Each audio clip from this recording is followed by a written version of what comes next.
Okay, you are live and recording. Okay, thank you, Cassie. We welcome you this evening to tonight's business meeting of the Syracuse City Council. We're grateful for the opportunity we have to speak with you electronically.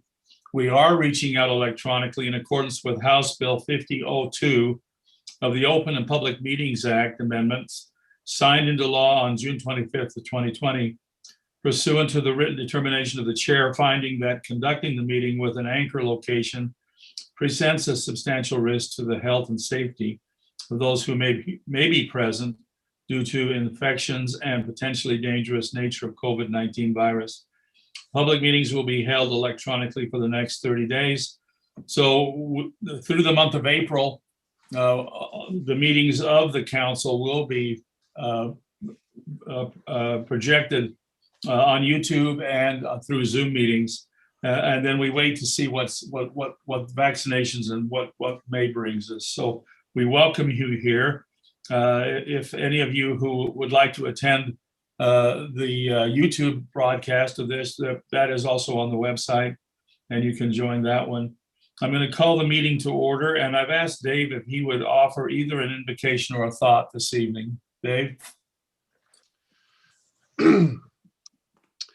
Our Father in heaven, we're grateful for this day. We're grateful for the many opportunities that we have in the city.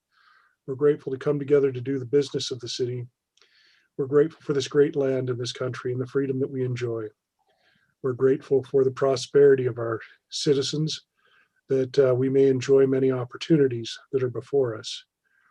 We are grateful for the blessings of safer times ahead, that we are getting past some of the challenges that we've endured for this past year. We pray this night that we'll have thy spirit with us to direct us as we go about our business, that we may, in fact, be better off and be able to understand the issues and understand the effects that it has on our citizens and be guided by thy grace. We say these things humbly in the name of thy Son, Jesus the Christ. Amen. Amen. Jordan, would you lead us in the Pledge of Allegiance? Of course. If I could ask everyone to please face any flag within their view.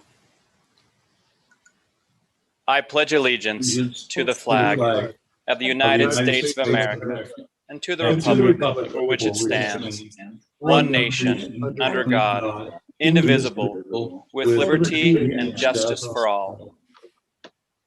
Thank you. Thank you, Jordan. Council, we have an agenda before us this evening. I'd entertain a motion to adopt that agenda. So moved. I hear Dave. Do I have a second? I'll second that. Okay. I have a second from Jordan. Any further discussion? All in favor? Aye. Aye. Any opposed? Hearing none. Cassie, would you record that as unanimous? Moving to item 2, public comment. I've been informed by our city recorder that she received no written email public comment by 5 o'clock this evening, so we'll move on. What I would like to do is to invite any who have joined the Zoom meeting, if you would like to comment at this time, either raise your hand or if you're projecting your video, wave your hand in front of us so that we can recognize you and allow you 3 minutes. We'll allow you 3 minutes to address the council. If you present us with your name and address, and then we'll give you up to 3 minutes. So Cassie, will you help me watch? Yeah, I see Matthew Eccles right now, Mayor. Okay, Matthew, would you join us? Yes, sir. Thank you for allowing me to speak. I would like to say thank you for discussing the Rock Creek Park last week or last meeting. I live at 741 St. Andrews Drive, which is at the corner of 700 South and St. Andrews. My front yard is literally facing Rock Creek Park, and it has been a great pleasure to be living across the street from it for the last several years. So if I may, I'd like to just discuss some concerns that I have with Rock Creek Park, and that's specifically the parking. So the last several years haven't really been an issue because you guys have been revitalizing Rock Creek Park, and it looks amazing compared to what it did when we first moved in 5 years ago. But due to the increase of traffic now that the park is being revitalized and more events are going on, we've had an increase of traffic. One of the concerns I have is illegal parking on St. Andrews Drive. There are signs on both sides. We've already discussed with the city on removing some of them. A few years ago, we've had that happen, and one of the things I'd like to discuss is removing some of the signs on the west side of St. Andrews Drive that's adjacent to the park, and that's in the green area on my video. That would allow more parking, probably 6-7 cars. It's not a lot, but it's some. We have cars parking there currently that are illegally parked, and I understand that there's not enough parking in the Rock Creek Park. The next item is on 700 South. That's actually my major concern, is the lack of parking around the park and people parking on 700 South blocking a lane of traffic, or parking in a lane of traffic. Particularly my concerns are the heavy machinery that's driving up and down 700 South due to all the construction and still a lot of farm traffic. Cars are parked on that south side of the road and in that lane of traffic, which you can see that vehicles are having to drive on the opposite side of the road, which causes problems for traffic that is driving westbound.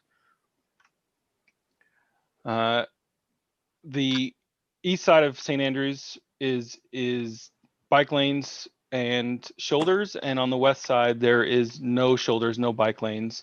The road significantly shrinks as it's going westbound. Just to highlight what you guys were discussing a couple weeks ago was to add more parking, and also request that the city put in no parking signs along 700 South to avoid any accidents, especially with children that are getting in and out of the vehicles on the driver's side of the road. That's pretty much where I was wanting to elaborate on. Okay. Thank you. What I would suggest, Matthew, is to make contact with Robert Whiteley and Cresta in the city, and let's see what we can do to get those things addressed one way or the other. We can't discuss them this evening because we're following an agenda. No, I completely understand, sir. We have to post that. Okay, thank you, Matthew. Thank you. Anyone else like to address the council?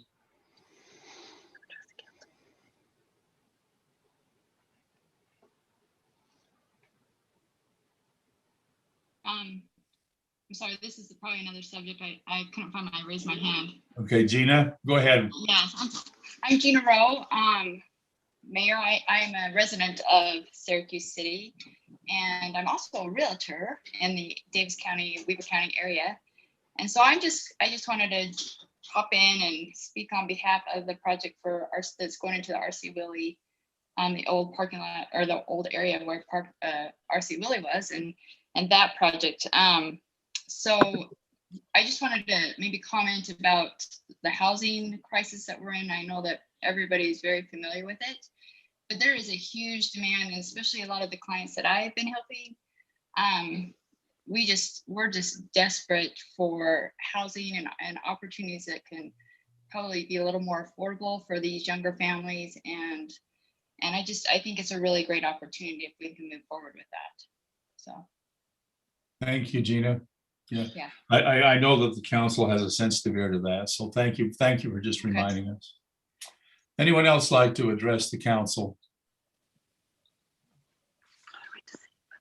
Joe? Hey, Mayor and City Council. So we probably have an item on the docket tonight, but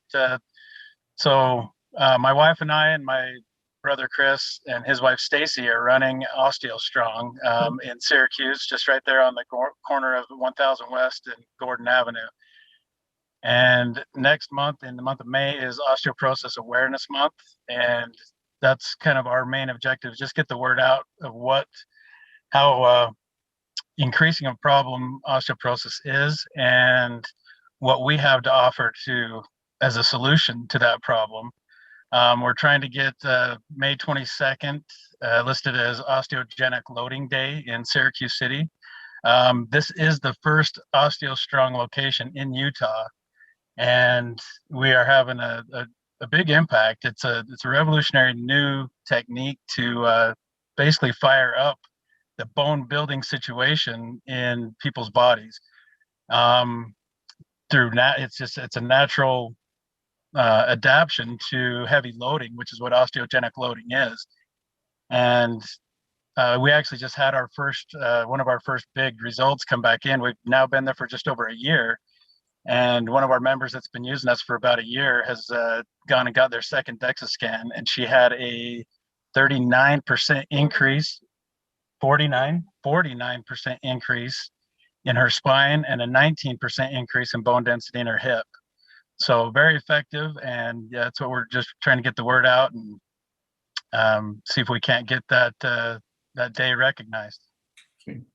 Thank you for your comments. I will comment that we are later on in this meeting going to designate May 22nd as Osteoporosis Awareness Day in Syracuse.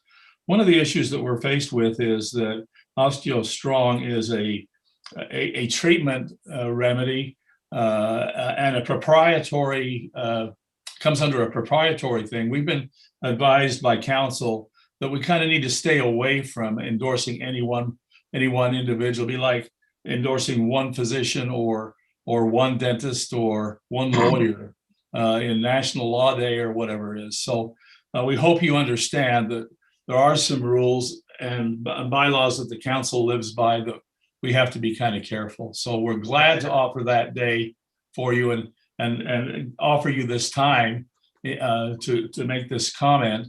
And we hope that day you can market that day to your benefit. So thank you for your input. Thank you. Anyone else?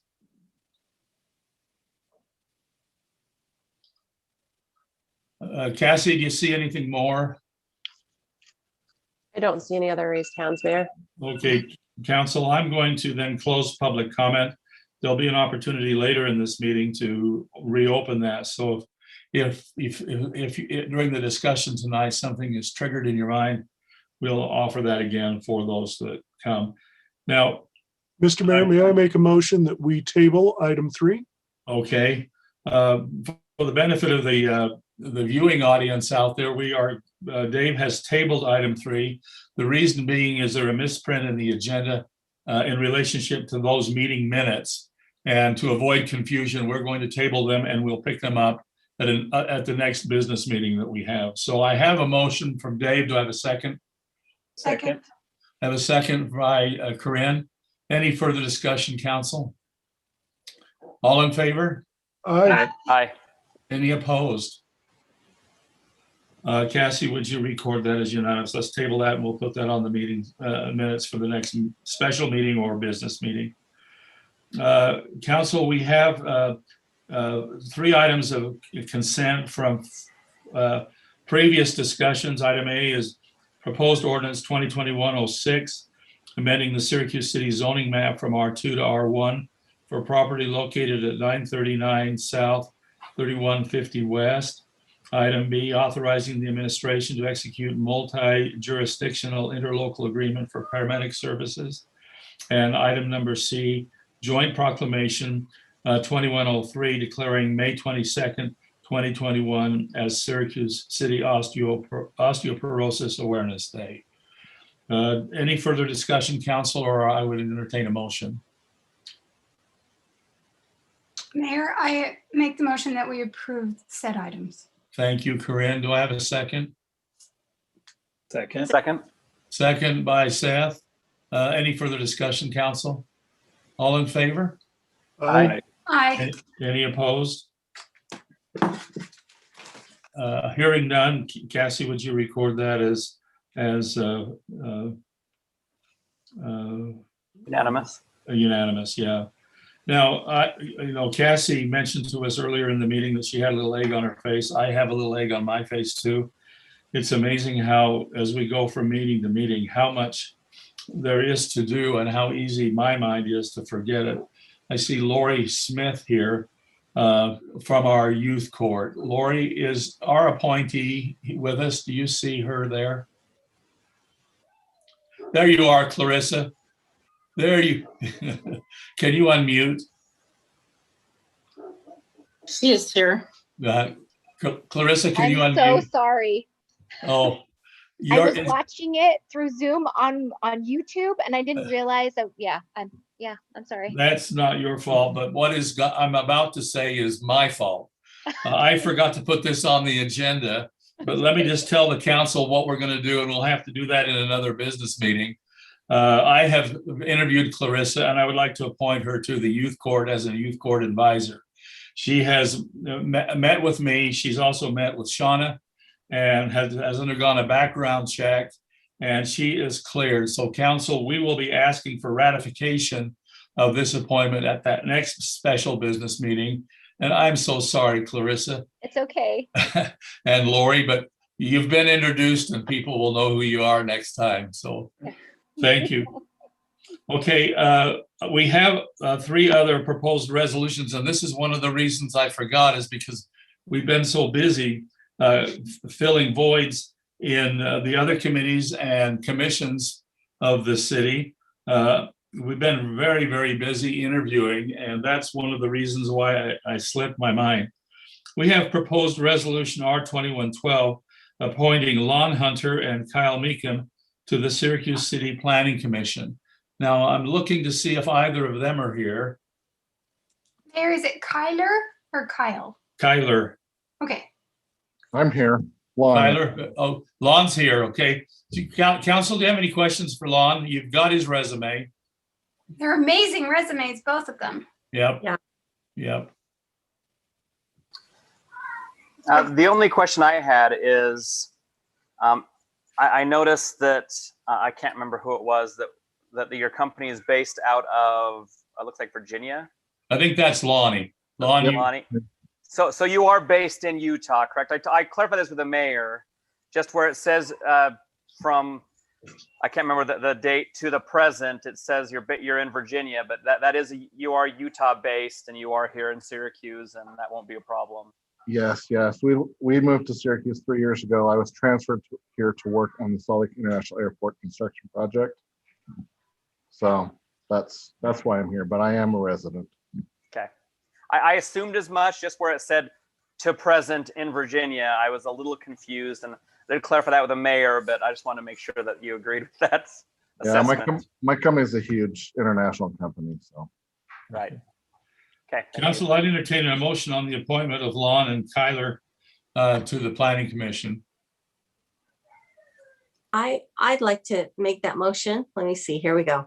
Do I need to say, I propose that we approve R2112 appointing Lon Hunter and Kyler Meekum to the Syracuse City Planning Commission. Oh, thank you. Do I have a second? Second. Seconded by Corinne. Any further discussion, council? All in favor? Aye. Aye. Any opposed? Okay, Lon, you're going to work. Okay, thank you for joining us. Let's go to Kyler here now. Is Kyler here? Yeah, looks like he joined us. Kyler, would you introduce yourself to the council? Hello, council. Thank you, Mr. Mayor. I'm Kyler Meekum, live in Syracuse on Bluff Road. Looking forward to serving. Thank you so much. Thank you. Okay. Thank you, gentlemen. We're going to put you both to work and twice a month. Grateful to have you. Yes. You gave up half your Tuesdays. So let's go to item B, proposed resolution 2113 appointing Sean Gilbert to the Syracuse City Board of Adjustments. Sean, are you with us? Sean wasn't sure whether he could be here or not. He is a dental sales representative and does a lot of touring. So he may not be here. But as you know, we have some vacancies on the Board of Adjustments.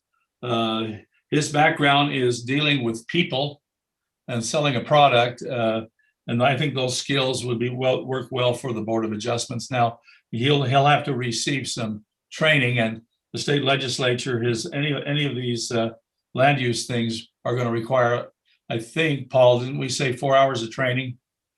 So there will be some training that we'll put Sean through. Well, we So, need to divide that up a little. yeah. Okay, I'd entertain a motion for resolution 2113. Mayor, I make the resolution that we adopt, the motion that we adopt resolution R21-13 appointing Sean Gilbert to the Syracuse City Board of Adjustments. Thank you. Do I have a second? Second. Second by Lisa. Any further discussion? All in favor? Aye. Any opposed? Okay, Cassie, thank you. Would you record that as unanimous? Let's go to item C. The proposed resolution 2114 appointing Jennifer Eagle to the Syracuse City Disaster Preparedness Committee. And I think Jennifer told me that she was not going to be able here to be with us tonight. I can tell you that Jennifer is already NIMS trained and been through all of the other FEMA training that needs to be. That was in relationship to her past assignment with Hillfield. So she's a really good fit for the disaster preparedness group. She also has, I believe, is CERT trained, Jordan. I think that'll make you happy. So I'd entertain a motion to appoint Jennifer to that role through resolution R2114. I move So moved. that. Oh, yep, there you go. I have a first from Seth. Lisa, Second, you please. in a second, okay. Any further discussion, council? All in favor? Aye. Aye. Any opposed? Okay, thank you, council. Steve, let's go to a public hearing, but do you want to give us a little input before we do that? Sure. So this is a budget opening. We typically do this a few times throughout the year. We discussed this at length last meeting in the work session. There are several items. I'm not going to go through them in detail. A couple notes I wanted to make. There is additions to, we talked about the pickleball lights over at Founders, the regional park engineering design. Those are added in this budget opening as well. In addition, we've requested for a fingerprint scanner in the police department, $6,500. And also on here is the bond refinance that we had since the last meeting. That will be finalized on the 21st, but those are the main changes to the budget opening. If you guys have any questions, let me know. Okay. Council, let me open this to public hearing. And then when I close public hearing, we'll go to an open discussion. So I now declare that we're in public hearing. If you have anything that you'd like to add or questions that you'd like to ask or any opinion you'd like to express, we'd like to hear that. We'd open that now. We'd ask you to state your name and place of residence. We'll give you up to 3 minutes to respond. So we're now in public hearing.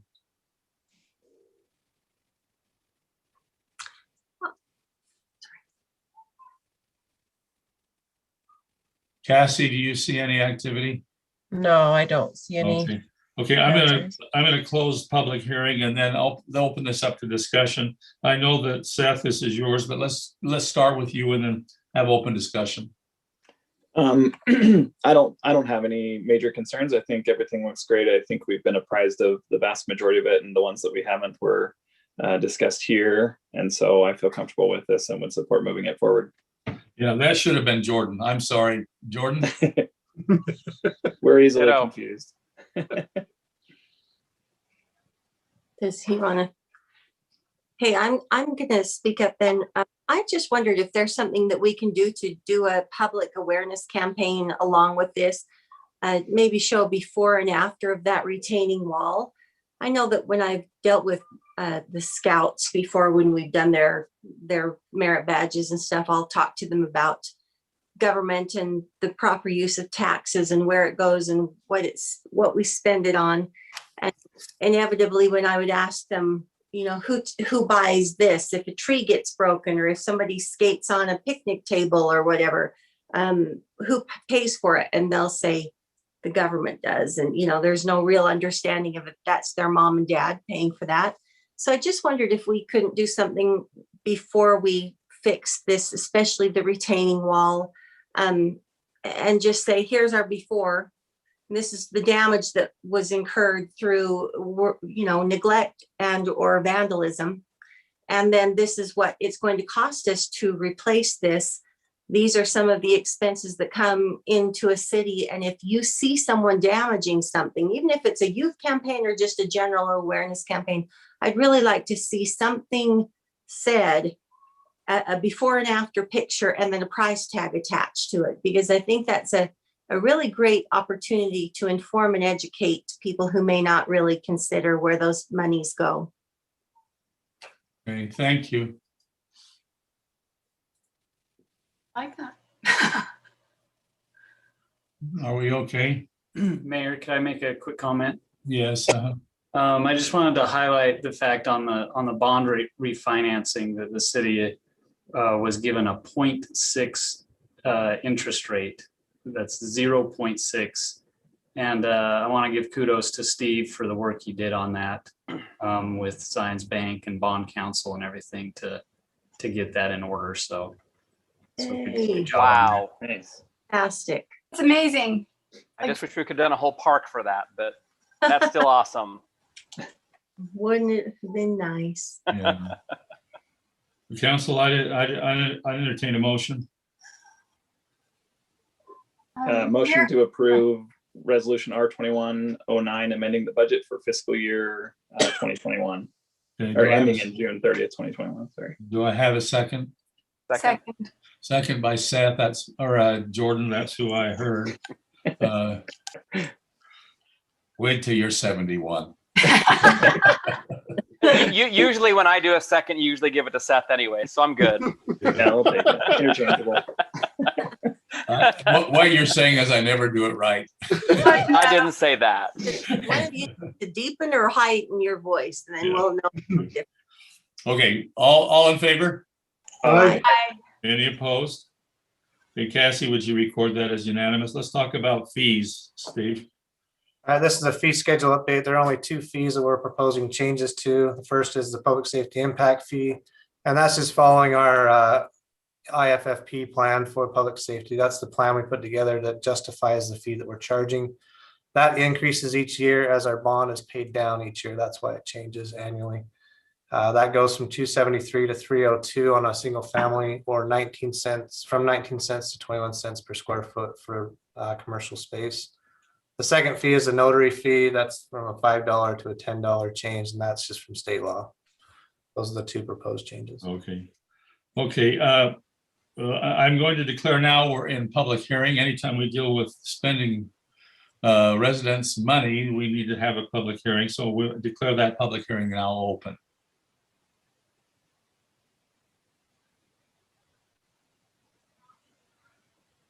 Cassie, I see or hear crickets. Is that what you're saying? Yeah, I don't see any hands raised. Okay, I declare that we're out of public hearing, council. Okay, Jordan, I'm gonna swap you with Seth.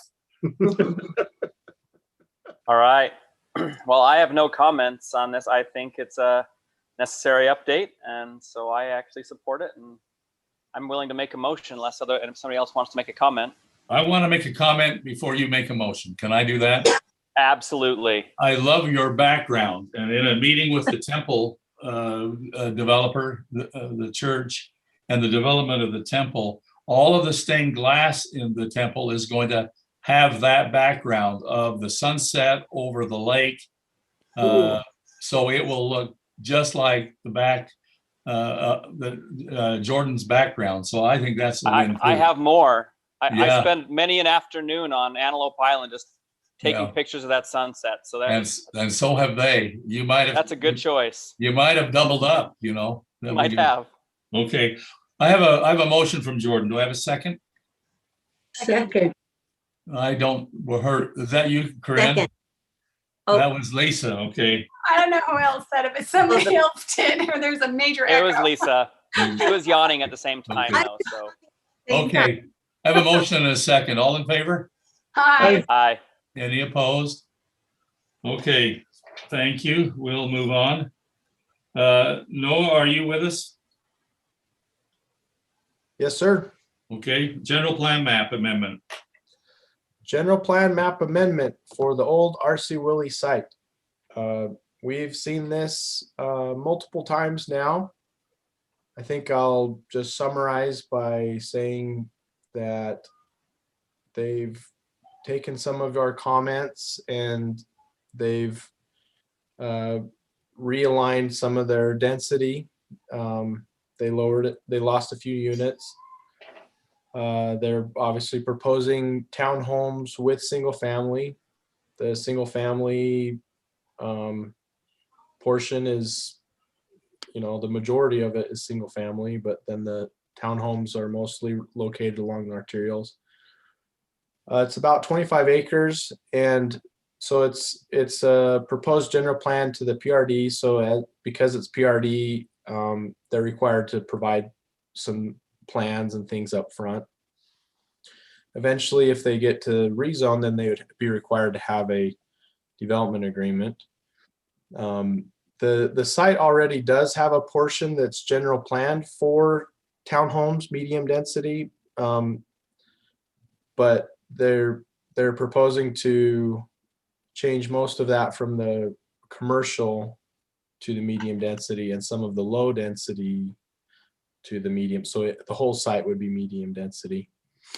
And then most of the conversation lately has been surrounding the traffic study. It's included in the packet. Their study says that it will have less traffic than when RC Willie was there. But regardless, it will have traffic impacts and it will be a change for the city. And that's part of the decision here tonight, whether or not townhomes and single family homes would be a good addition to that area. If that were to be the case, then they would move on towards a rezone, and then you'd get more details as far as the architecture and some of the specifics. But we do have a pretty detailed site plan included with the packet, and I'd be happy to go over that if you wanted to. Otherwise, I'll just hand it back to you for discussion. And if you have any questions for me, and I believe that the applicant is here as well, Blake Smithing and John Nilsson. And so it looks like they're ready and willing to answer any questions you have. Okay, let me see where the council is at this point. Lisa, do you want to lead us out with this? Yes, I think we've had some discussions in the past about single families opposed to townhomes, as opposed to where they're going to be situated, the traffic, all of those things have been talked about. And I felt like last time when we discussed the traffic study, the things that were going to already happen, which is development on either east and west sides, are going to happen either way, whether it was RC Willie there, whether there were townhomes or single families or any of this was developed or not. The real question on that traffic study was, will this be a greater amount of traffic on this road than it was when RC Willie's was there? And we know that that actually declines. I know that I am in agreement with so many professionals and legislators and people trying to buy homes in this market and find places to live, that there really is a need for this type and this cost demographic for housing. So I think that this has always been commercial. Well, for as long as we've known it, it's been commercial for most of us that have lived here. We were here from the beginning and it was commercial, and it seems right that it would become homes to me. So I think that the people who will move into this area will be an asset to our community. I think there are people who are desperate to live and invest in a community like ours and who need this cost of development for their needs, especially these young families. So I like what has happened so far, and those are my thoughts. Okay, let me open this up to discussion, council. Any of you that would like to comment?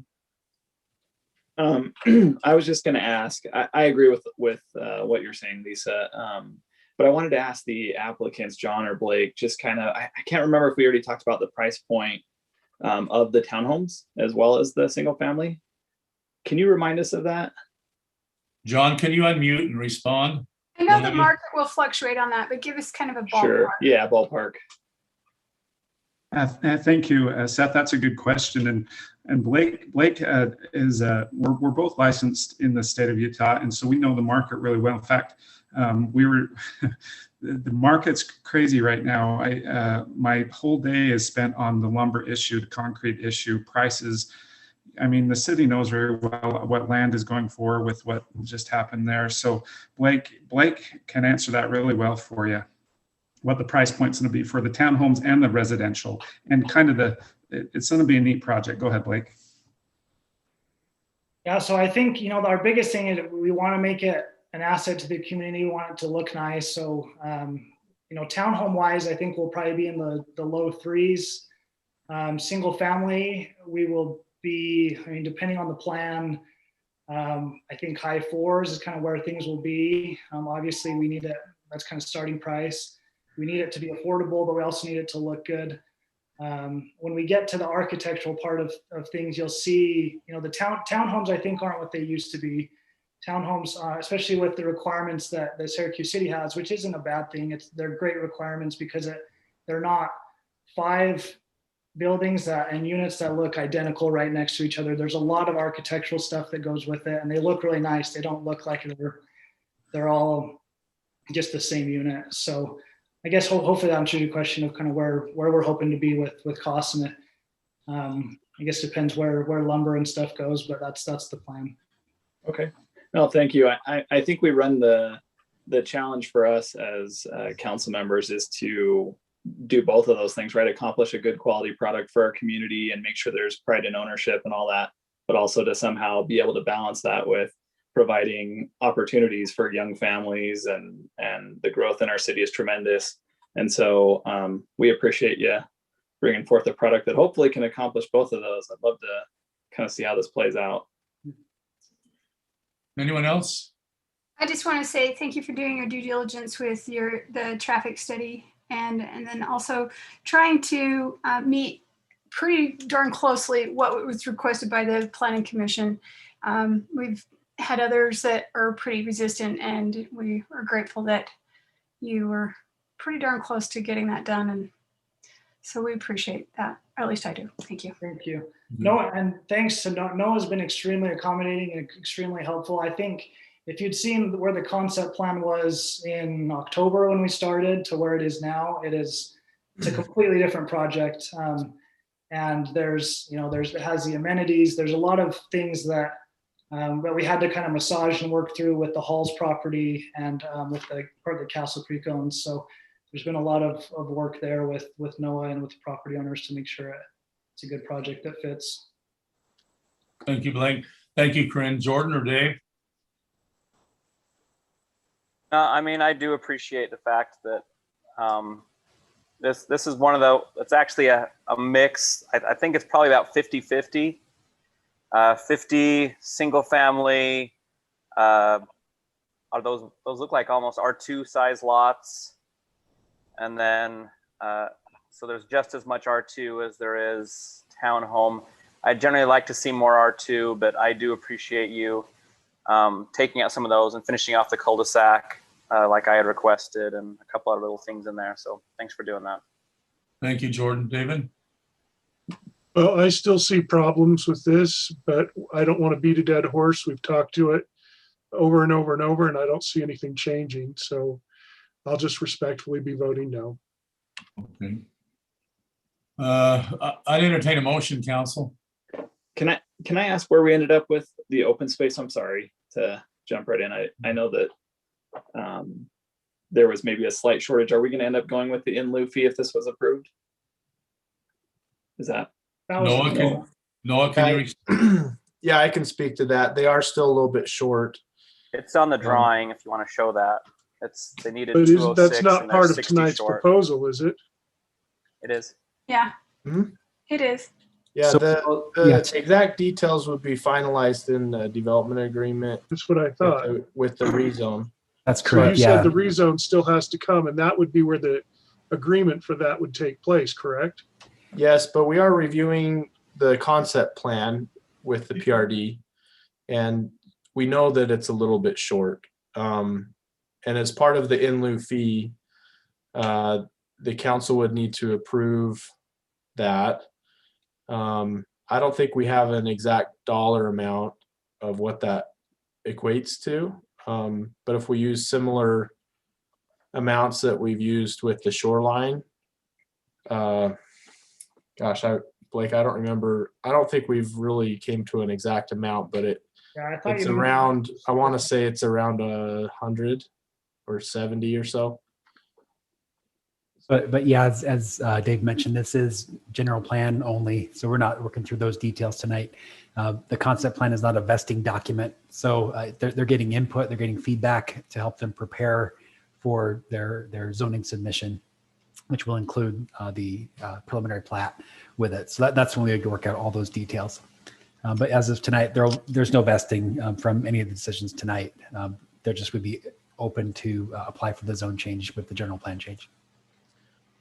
Okay, council, are we all under that same understanding? I'd entertain a motion.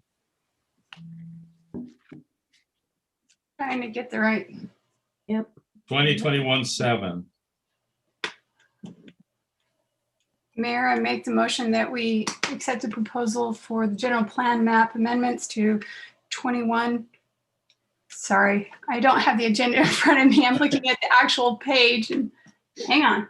2021-7. 2021. Thank you, Mayor. -7.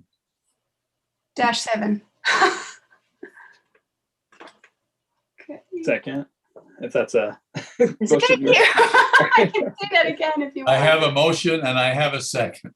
Any further discussion? All in favor? Aye. Aye. Aye. Any opposed? Okay. Cassie, would you record that Councilman Mon has voted in the negative? And I guess some of you also have 70-year-old minds, so I don't feel so bad. They got bumped out really quick. Okay, Robert, let's go to item 9. Thank you, council. Thanks, John. Yes, so let me just get to it in the packet. There's a lot of pages here. Okay, council, so each year we have a need for grounds maintenance. It's just mowing and raking leaves and things like that. Taking care of sprinklers on the city grounds campus around City Hall, police station, museum, and 3 of our landscape, our grass line detention basins. So we put this out to RFP and we got 2 respondents, and so we put both of those in the packet. The low bid is Franklin Sprinkler, and I'm just bringing it to you for consideration to award the contract. Okay, Corinne, you want to lead us out here? Well, I know that we have to do this every year, and I think, I was on council when we moving some of this maintenance to outsourced companies like this, and what a good thing that is, because we pay them a set cost and don't have to pay them for like having to hire a whole bunch of full-time employees at the parks maintenance facility. So this is really a great bid, and I love it. So thanks, Robert. Thank you. Any further discussion, council? No, I agree that that's a great blessing to find a company that we don't have to find people to fill those positions, especially when so much of it is seasonal. So that's a great trade-off. Council, I might add that I am aware of Frank and Franklin, this company. They've done work for me, and he is very dependable. Great. Let me just mention one other thing too. This amount of money is already in our, it already is an approved budget item. So there is budget for it. We're not asking for additional budget or anything. But our budget can support it, is what I'm saying. Great. I'd entertain a motion, council. I move that we award Franklin Lawn Care the maintenance contract for grounds maintenance. Thank you, Seth. Do I have a second? Second. Second by Corinne. Any further discussion, council? All in favor? Aye. Aye. Any opposed? I didn't hear any. Cassie, would you record that as unanimous? Robert, let's go on to pressure irrigation. Yeah, so council, it's with heavy heart that I got to bring this to you. The state of Utah is in a drought condition, and it is hard to think about when there's still a little bit of snow on the mountaintops, and we've had some precipitation here over the winter and spring. It's definitely been less than we've had in the past years, and we rely upon the upstream reservoirs. So reservoirs upstream of the Weber River, which there's two of them where we get our water, and it's East Canyon and Echo. Echo by far is the largest, so most of our water comes from Echo. So we watch the levels there. I don't, so city staff doesn't, but our water suppliers do watch it, and the state watches it and they report it. Echo, as of April 7th, is only 43% full. Typically this time of year, it is 100% full. And when it's 100% full, we are okay with water. It's not a drought condition. Being less than half, it definitely is a drought condition. Our water allotment is going to reduce, not just Syracuse's, but every water user, which includes farmers, it includes other irrigation companies that pull water off of the Weber River system. So all of us in this watershed are sharing the drought condition. Weber Basin has already indicated from their board it's going to be a 20% reduction. Davis Weber realizes it's going to be more like a 50% reduction from what we had last year. And most of our water shares comes from Davis Weber. So for example, last year we got 8,000 acre feet from Davis Weber and 3,000 acre feet from Weber Basin. So that's just the nature of how we received water when development comes, by how many shares we have. So we do have more in Davis Weber. We're going to take a greater hit there. Overall, we're going to see about 39% less water than what we had last year. That's a pretty heavy hit. I'm definitely concerned about it. So I mentioned 8,000 acre feet from Davis Weber. It's going to be more like 4,000 acre feet this year from Davis Weber. And then Weber Basin goes from 3,000 acre feet down to 2,000. So we'll have 4,000 plus 2,000. We're only have 6,000 acre feet of water when normally we have like 11. So it's going to be a tough year. I worry about a lot of things with this. Once you say there's a shortage of something, people will overuse it. It'll be like the toilet paper crisis, right? Or ammunition, right? It's as soon as you say there's a shortage, people are going to stockpile it and make sure they have enough for themselves. And that's human nature. But I do worry about that. I also worry about I do know with lower water supply, pumps, well, our delivery will be dirtier water off the canal, because the canal companies also want to save water. Typically in a good water year, they try to flush out the sediment from the canals upstream from us.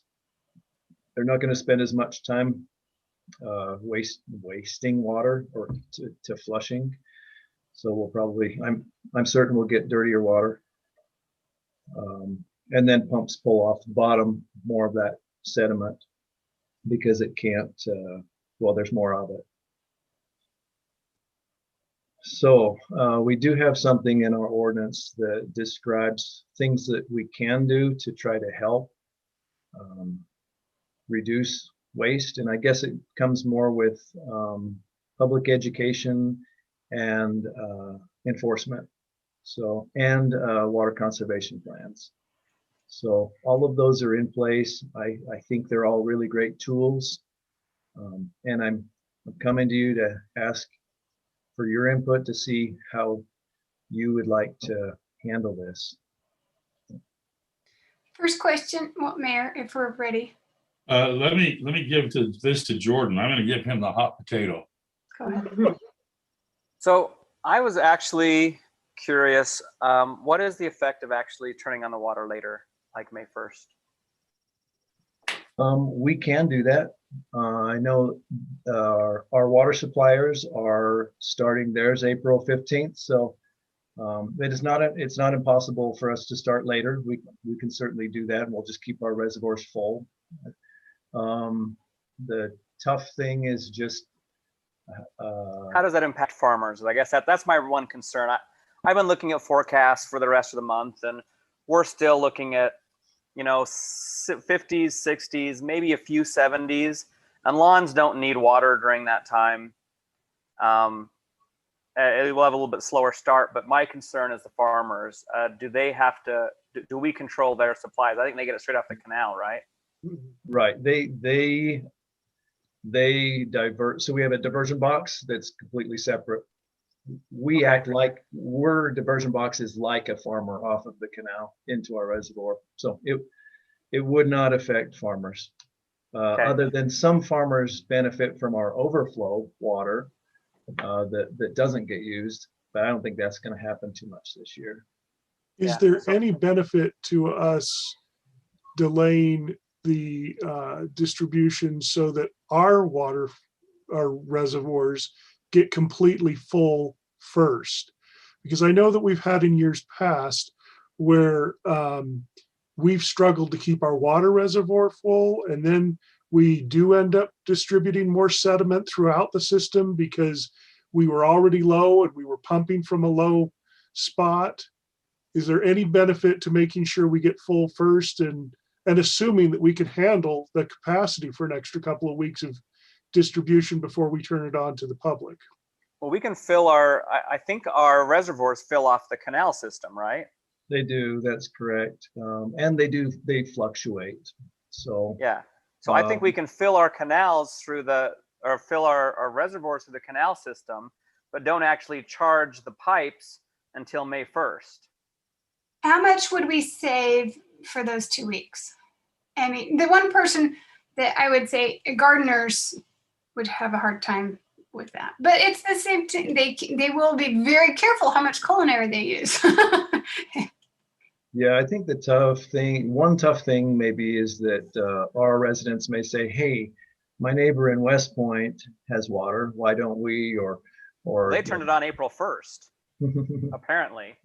Yeah, they actually did start early. So I don't see that as an issue. And as far as planting, most gardeners aren't planting until May 1st anyway, because you run the risk of losing it to a frost. You have to wait till Mother's Day. So exactly. So May 1st is not a problem for most gardeners. Yeah, I just know a few who always start early, but that's okay. It's all right. So it does take us some time to fill up the system. So we have been pulling water off. So we also have water rights that is separate from our two water sources. It's not a giant water right, but it is some, and we pull it off of year-round flowing canal that's anyway. So we have filled both the Freeport and the Bluff reservoirs with that water. So would that help or not, Robert, with delaying it? Yeah, it would help. It would So help. along those lines, would it help if we also stopped a little bit earlier? Because when do we usually end our water? Yeah, thanks for mentioning that. I forgot to mention that. It is in the memo, but So We're already stopping early. yeah, both Weber Basin and Davis Weber have already decided to end the season 2 weeks early. So it would be October 1st that they're stopping delivering water. So we would not even be able to go beyond that. So we would have to end at least October 1st. Do we need to, A little sorry, bit. Sorry, go ahead. do we need to do more than just every other day type, even addresses, odd addresses on the opposite day kind of thing for watering? For instance, I water every third day anyway, but a lot of people every day. So as far as enforcing though, it's really hard to keep track of unless you have the even odd per their address. So any suggestions on those lines? So I know Davis and Weber Basin, our two suppliers, are not going to require that and I think there definitely is some sense in doing something like that because it's easy for enforcement. However, it doesn't always work. And if someone misses a day on their day, then they may say, oh, I need to make up for it, and I'll water on a day that's maybe not my designated day, and without trying to intentionally sabotage things, they just sincerely maybe just missed a day. So one thing that we brought up, sorry, were you done, Robert? I'll let you finish. Another thing is, you might get high winds and say, well, either my smart controller just turned it off because of that, and now it's real dry because of the winds, or maybe I manually turned it off and now I want to make up for it. So there are different conditions that way too. So the odd even is it's okay. It is hard to enforce. The other thing is I would have to have an enforcer overnight to be watching for things like that, and that'd be an overtime. I just don't have that kind of staffing. Sounds like it's more like a public education then about how often to water. So Yeah. I have a question. The question really becomes, how do we educate people that we're in this together? This is a drought. We have to work together to survive, and not have everybody go all zombie apocalypse on us and just start, hoarding water and saying me first, as long as I'm not the one that gets eaten. Exactly. That's the question. So, I mean, we can do educational stuff in the magazine. We can do an article. We could do a social media or a website, and maybe in the water bill, just to make sure everyone gets information. But somehow, though, I think it needs to be more than just, hey. I mean, I don't want this to become the crisis where people overreact and it becomes worse. So maybe a little explanation as to why we should just be smart about watering and don't overwater. Honestly, so a couple of years ago, we had someone come to us and ask if we could disconnect their, or not actually disconnect their secondary, or at least They wanted to get like a garden hose. Well, they wanted to do a zero-scape. But they were going to water plants in pots. So that's why we're like, right. I'm just saying, if someone wanted to do a zero-scape lawn, is there any reason why we couldn't put it in our ordinance that we would, if they want to do that, they'd have to pay a one-time fee that would cover some of the cost of a meter? Because that was a stipulation. We can't verify that they're not using the water. We'd have to install a meter, and then after that one-time fee, they would no longer be charged for secondary water. And it seems like that helps us to incentivize zero-scaping in the city, because water will always be a problem in Utah. And I'd really like to look at that. Problem that we have with that is that there are expenses that we all bear for just having the infrastructure in place. Sure. So but they're not using it if they're not. So I think that it's there, but if all of a sudden everyone went to zero-scaping, you wouldn't need as much infrastructure. I don't think that will happen. But I would like to incent, as far as water conservation, I think this is an easy way to help people that want to zero-scape to save some money as well. So Dave makes a good point. There is a base expense. If you did something like that, maybe it would be similar to like how the culinary water is set up, where you have that baseline expense and then you step it up based on your use. That's possible. Under a certain amount kind of thing. I went to a big convention last year for something, or maybe it was a year and a half ago before masks. So, and they were discussing this, and they said, you can't really, you can't say we'll incentivize xeriscape, because there are a lot of benefits to having grass. That, one of them being the beauty and the coolness, and the whole idea of growing something and helping your oxygen levels. And anyway, they're saying there are a lot of reasons why people choose grass, even in a desert. And so I think that somebody else would say, you're actually detracting from the beauty of my neighborhood by putting rocks and weeds in your yard. Whereas I would prefer to have grass and to have a cool place to sit and shade, and to have kids playing on my lawn where they can't play on your lawn. So anyway, there's a lot of it's very subjective. So I agree. I have a whole section of my yard xeriscaped, and I love it. And see, I've never had to mow that whole section. Like It's a wonderful. Zen garden there. And that's your choice. It's a rock design. And that's your choice. And that's what it should be. It should be your choice. But I think we get into trouble if we incentivize a certain style of landscaping, especially I wasn't incentivizing. I'm just saying I would reduce some of their costs they pay. Well, I'm not going to pay them to put in. How is that not an incentive? But I'm not telling them I'm going to pay them for xeriscaping. But you're right. But at the same time, you're charging for something they're not using. Yeah, but they still have to pay for the infrastructure, as we've discussed. And that was one of the big things, that what if somebody buys their home after we've already said, okay, you don't have to pay from this point on. Somebody buys their home, takes out their xeriscaping and puts in grass again and trees. So as soon as someone else moves in and turns that meter back on, that's a different story. That's a new bill. That's a whole different ball game. It's definitely a thought. The only question is that should they be paying something towards water line maintenance because they need to have a water line no matter what? Sure. Maybe we give them a half price discount. Well, it's just a realistic fact that I know. So- I'm not disagreeing with it. I'm just saying that we're talking about ways to conserve water. This is what. So I would say that the first thing that we could probably easily agree on, that I think we probably have to do this year, is commit to every article or every magazine during the watering season has some kind of water conservation message in it. I think that there's just too many discussions to be had. And I don't think that we could count on anybody to read every magazine or every article.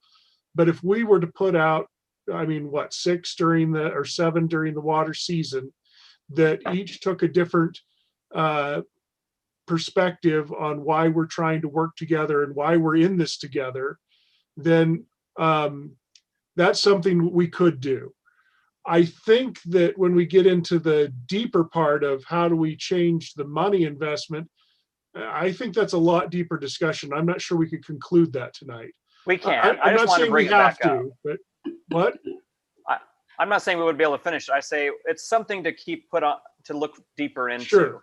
But as far as considerations, I think we actually approve the consideration. I think all the considerations that were in the packet, I think we go with, and I think we add in. I'd actually like to start May 1st to charge the lines. I want to keep the farmers happy, but don't charge the lines until May 1st. I think that's actually wise. I think that's a great opportunity to cut back 2 weeks worth anyway.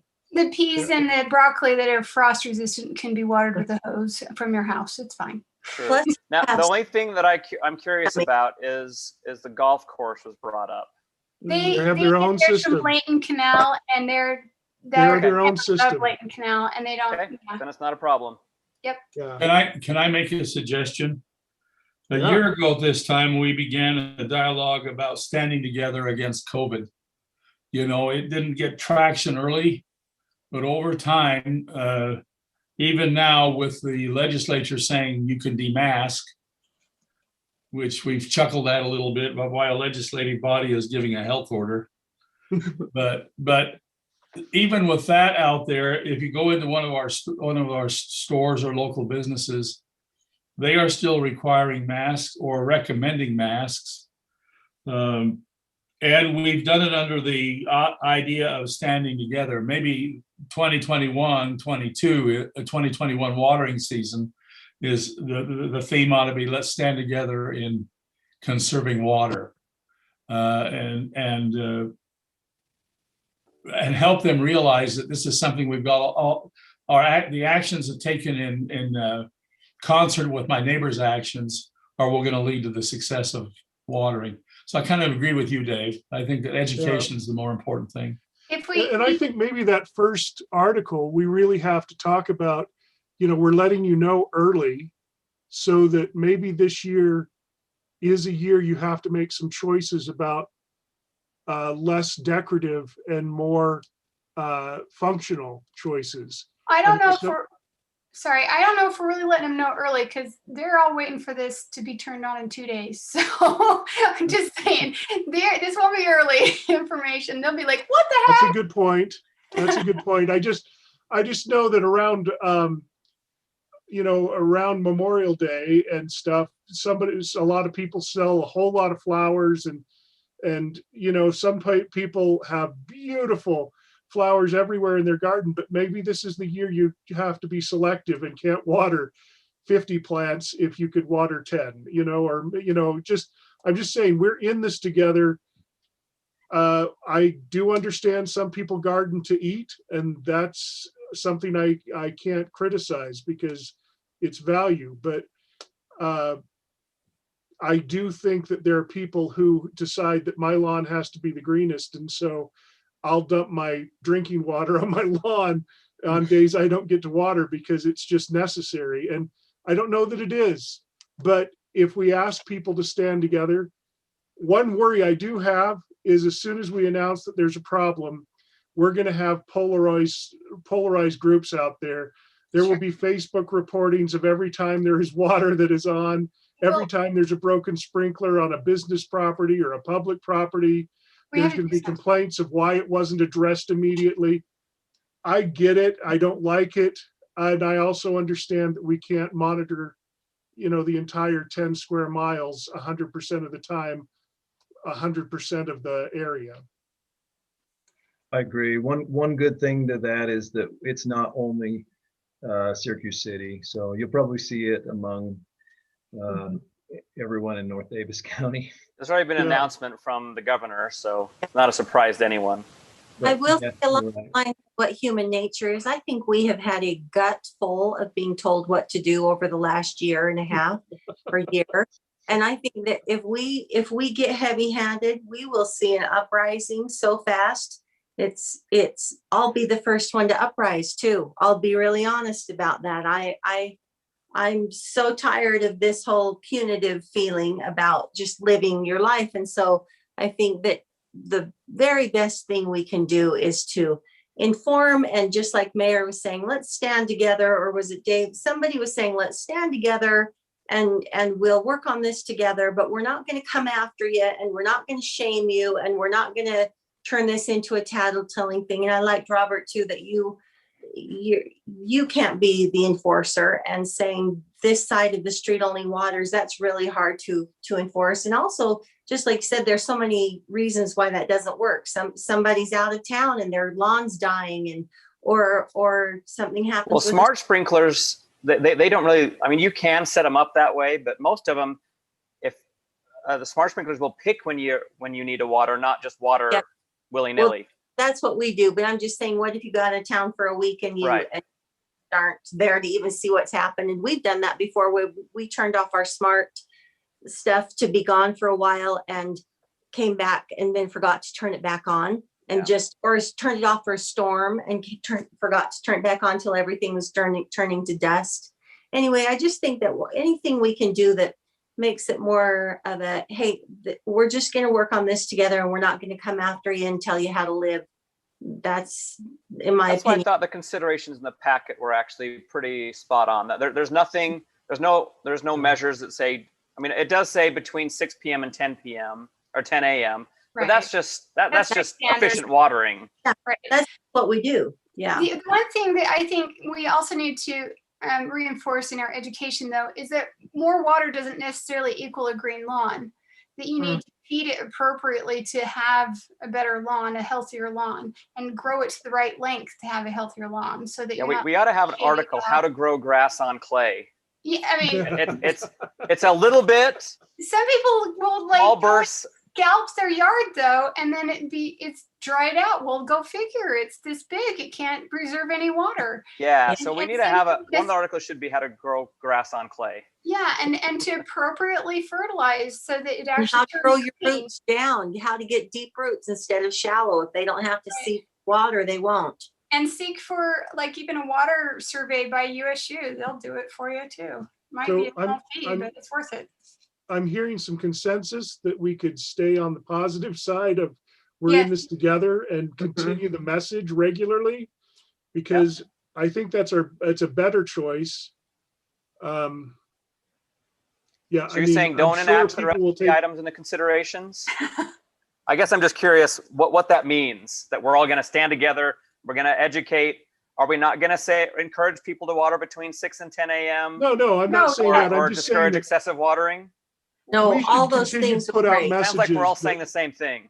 Yes. The only thing I would be careful about is the fines. Right. Because it turns into enforcement. You have to find somebody who's willing to go out and say, oh, they're watering, oh, they're not. And I think that we shouldn't introduce fines. If we have a chronic problem, okay, we can address that. But you know, like for instance, that HOA that was watering so much that the neighbor's fence fell down. I mean, there's certain things that have to be addressed. We get it. So I do need to know how you feel about the escalating enforcement that's in the ordinance.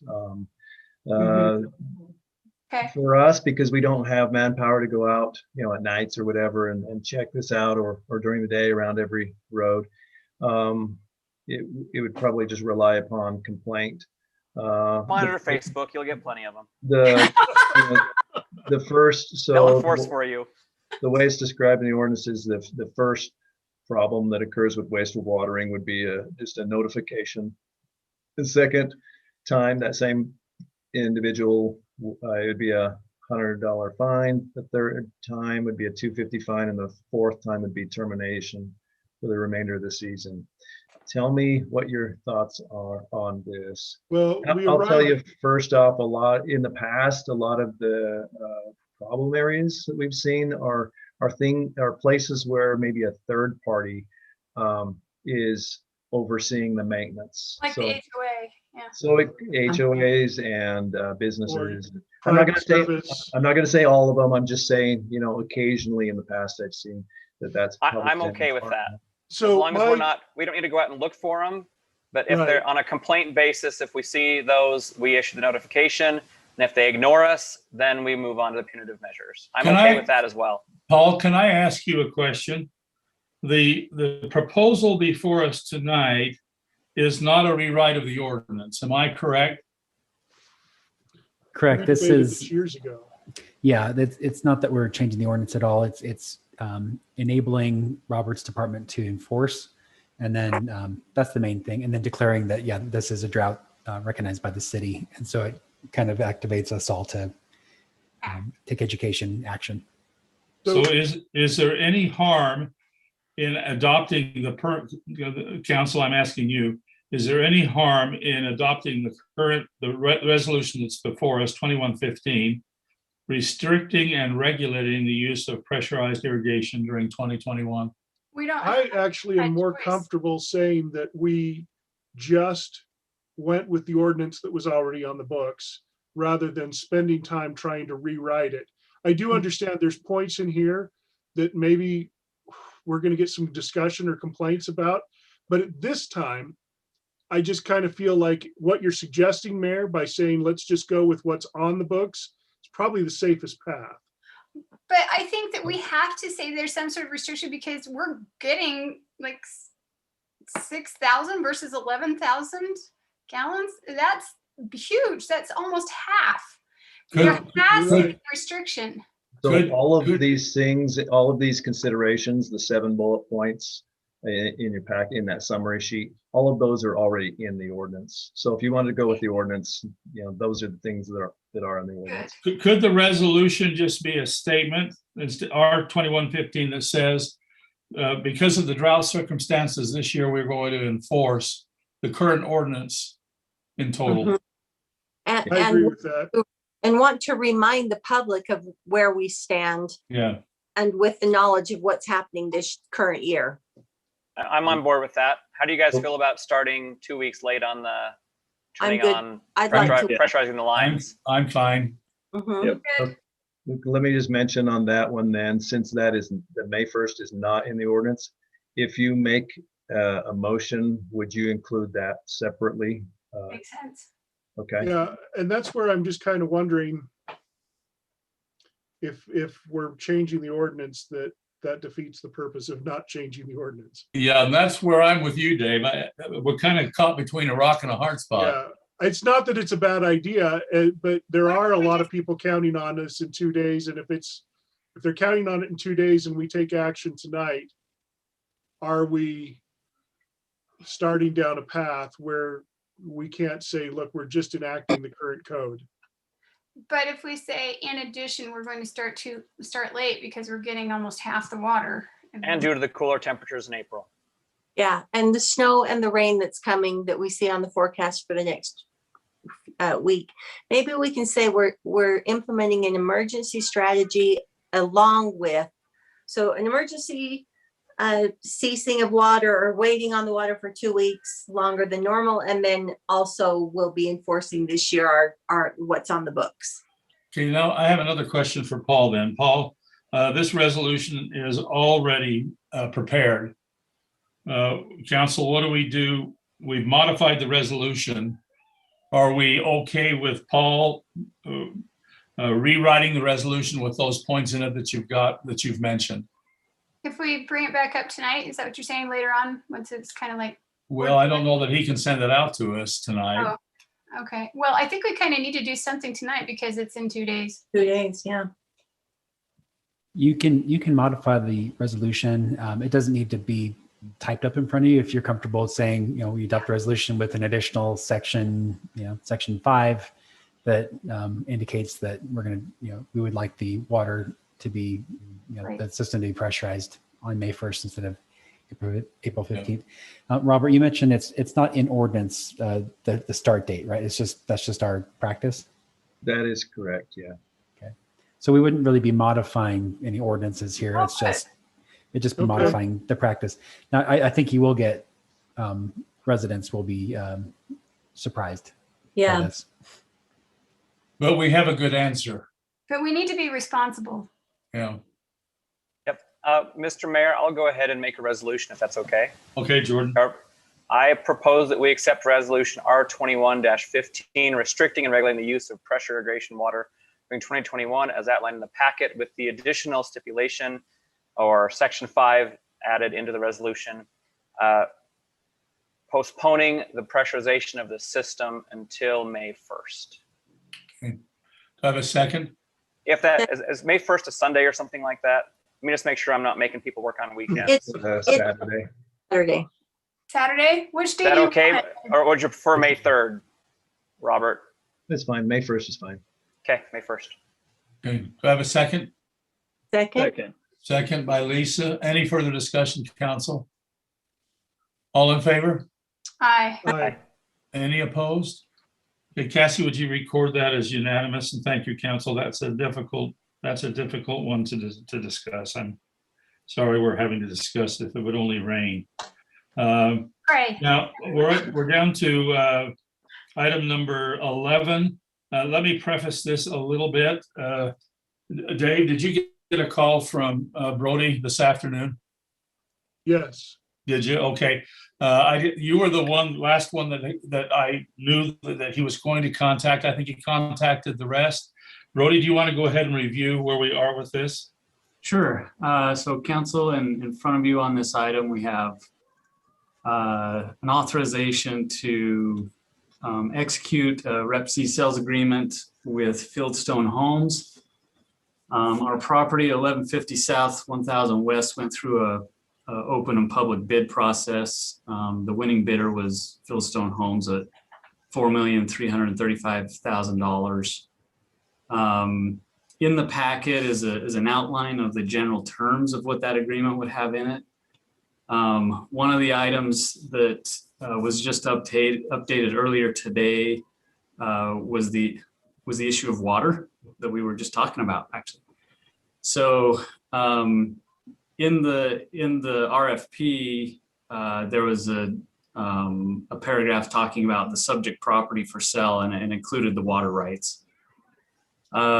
We learned Clearfield does not use secondary water, they use culinary water. So the water rights are not necessarily needed. They're not needed for the use of the subdivision in Clearfield. And so we would like to retain those water shares that are associated with this property. We have to look and figure out exactly how many are attached to the parcel when we originally purchased this property. So I don't have the exact number of shares associated with the property, but regardless, what we're saying is for the 12 acres that we're selling to Fieldstone, we would retain the proportion amount of water shares. And we would have to adjust the price according to the market rate for water. But that's fair. Everybody bid on it, assuming that it had water with it. So that's one adjustment that I would suggest the council make in voting tonight. So you have the outline in the memo of when soft money becomes hard money and the date certain, which is a 6 months time frame. They do have an opportunity in the draft agreement to purchase 2 additional months at $20,000 each month.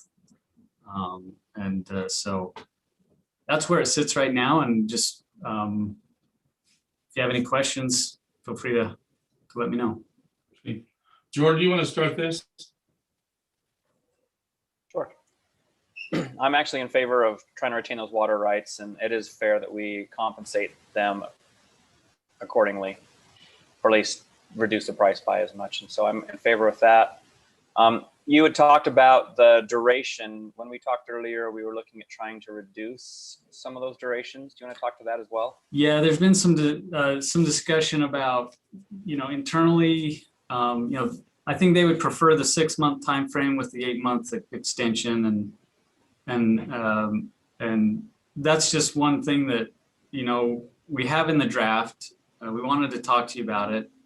I think there is some uneasiness about that time frame, just because things can change in 6 months, 8 months, and Syracuse City did we laid a lot of the foundation work with Clearfield City to get the property rezoned for their R16 zone.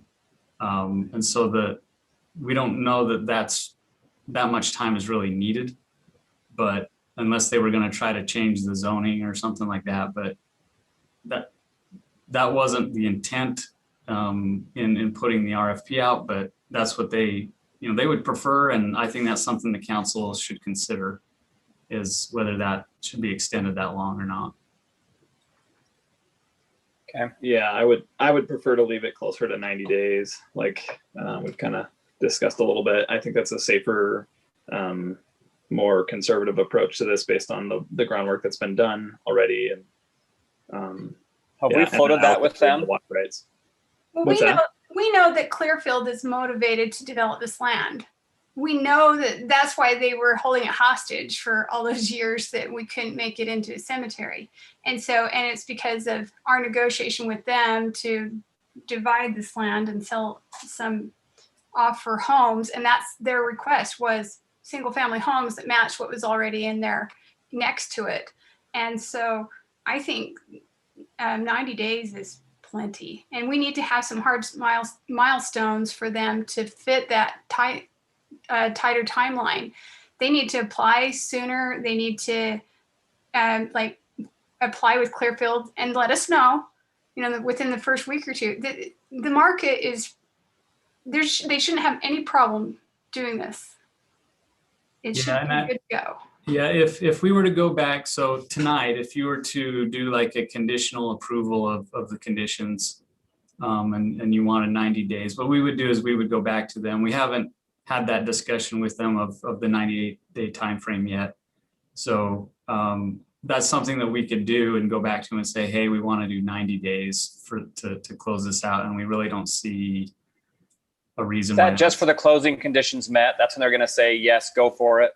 So it's from 4 to 5 months to 90 days. Actually, it's 6 to 8 with the option of buying extra months. So we're reducing this down to 90 and saying, come on. We're taking from 8 months to 3 months. We would be changing the date certain. Right. Yeah. So with the closing conditions, if those are met, then that would trigger the need for a closing. But if none of those were met by the 6 month point, then it's the date certain, and then they could extend it up to 8. But at any point, if they did reach those closing conditions, then it would be time to close. What Hey guys. Closing conditions sooner. I think 90 for the closing. Okay, but what if they delay making those closing conditions possible? Well, then they hit 90 days, and then it either goes for a rebid or to the second bidder. I mean, it's pretty cut and dry. Yeah, at that point, we just don't want the land tied up for a long time with no I agree. action on it. Not disagreeing at all. Not at all. Yeah. My question is, so if we're saying that the key driver is that conditions for them to be able to close are met, what if they choose to pull the decision off of the Clearfield City agenda? We've seen that happen in our city. What if they say, we're going to come back to you with another plan, but they don't do it for 2 more months? And then that infringes on the 90-day deadline. Does that become their fault or our fault? And what does that trigger legally? If they agree to a deadline, then there has to and they are the ones who delay it, then obviously it's their fault. We wouldn't be at fault. Why would we be at fault? Well, I'm not saying we are, but Paul just said that if they couldn't get to those conditions, and so I'm saying, what decides if they can't get to that condition? Because if they say, well, we weren't heard by Syracuse in a city meeting, so therefore I'm going to ask for a 2-month extension as per the contract, what right do we have to say, well, you could have, but you are the ones that delayed it? Paul, I'm just asking, is that clear? Do you understand what I'm asking? So the date certain is unconditional. There are no conditions associated with that. The closing conditions, those are reliant on totally things out of our control, including financing and final plat approvals and things. But the date certain is a date certain. So whether they have final plat approval or whether they've done nothing, when they get to that 6 month point, and maybe they get to the 8 months if they do the 2 extensions, at that point they need to pay and close. And the concern, that I want to make sure the council is aware of is what you're deciding here is risk, right? There is a risk the further out you extend it, that it could get into month 5, 6, or even 7, and then they still don't do the project and they pull out of the sale, and maybe conditions have changed in the housing market, and so then you have a different price on the land, right? Because a lot can change in 8 months. We don't know what's going to. So it's a risk versus reward of the further out you extend it, the more risk you take on, and we just want to make sure that you're fully aware of that. So to be clear, I 100% agree with everybody that we should put the 90 days in. I agree. I'm just saying, are there any risks that there's a loophole that we're forgetting to address? That's really what my question comes down to.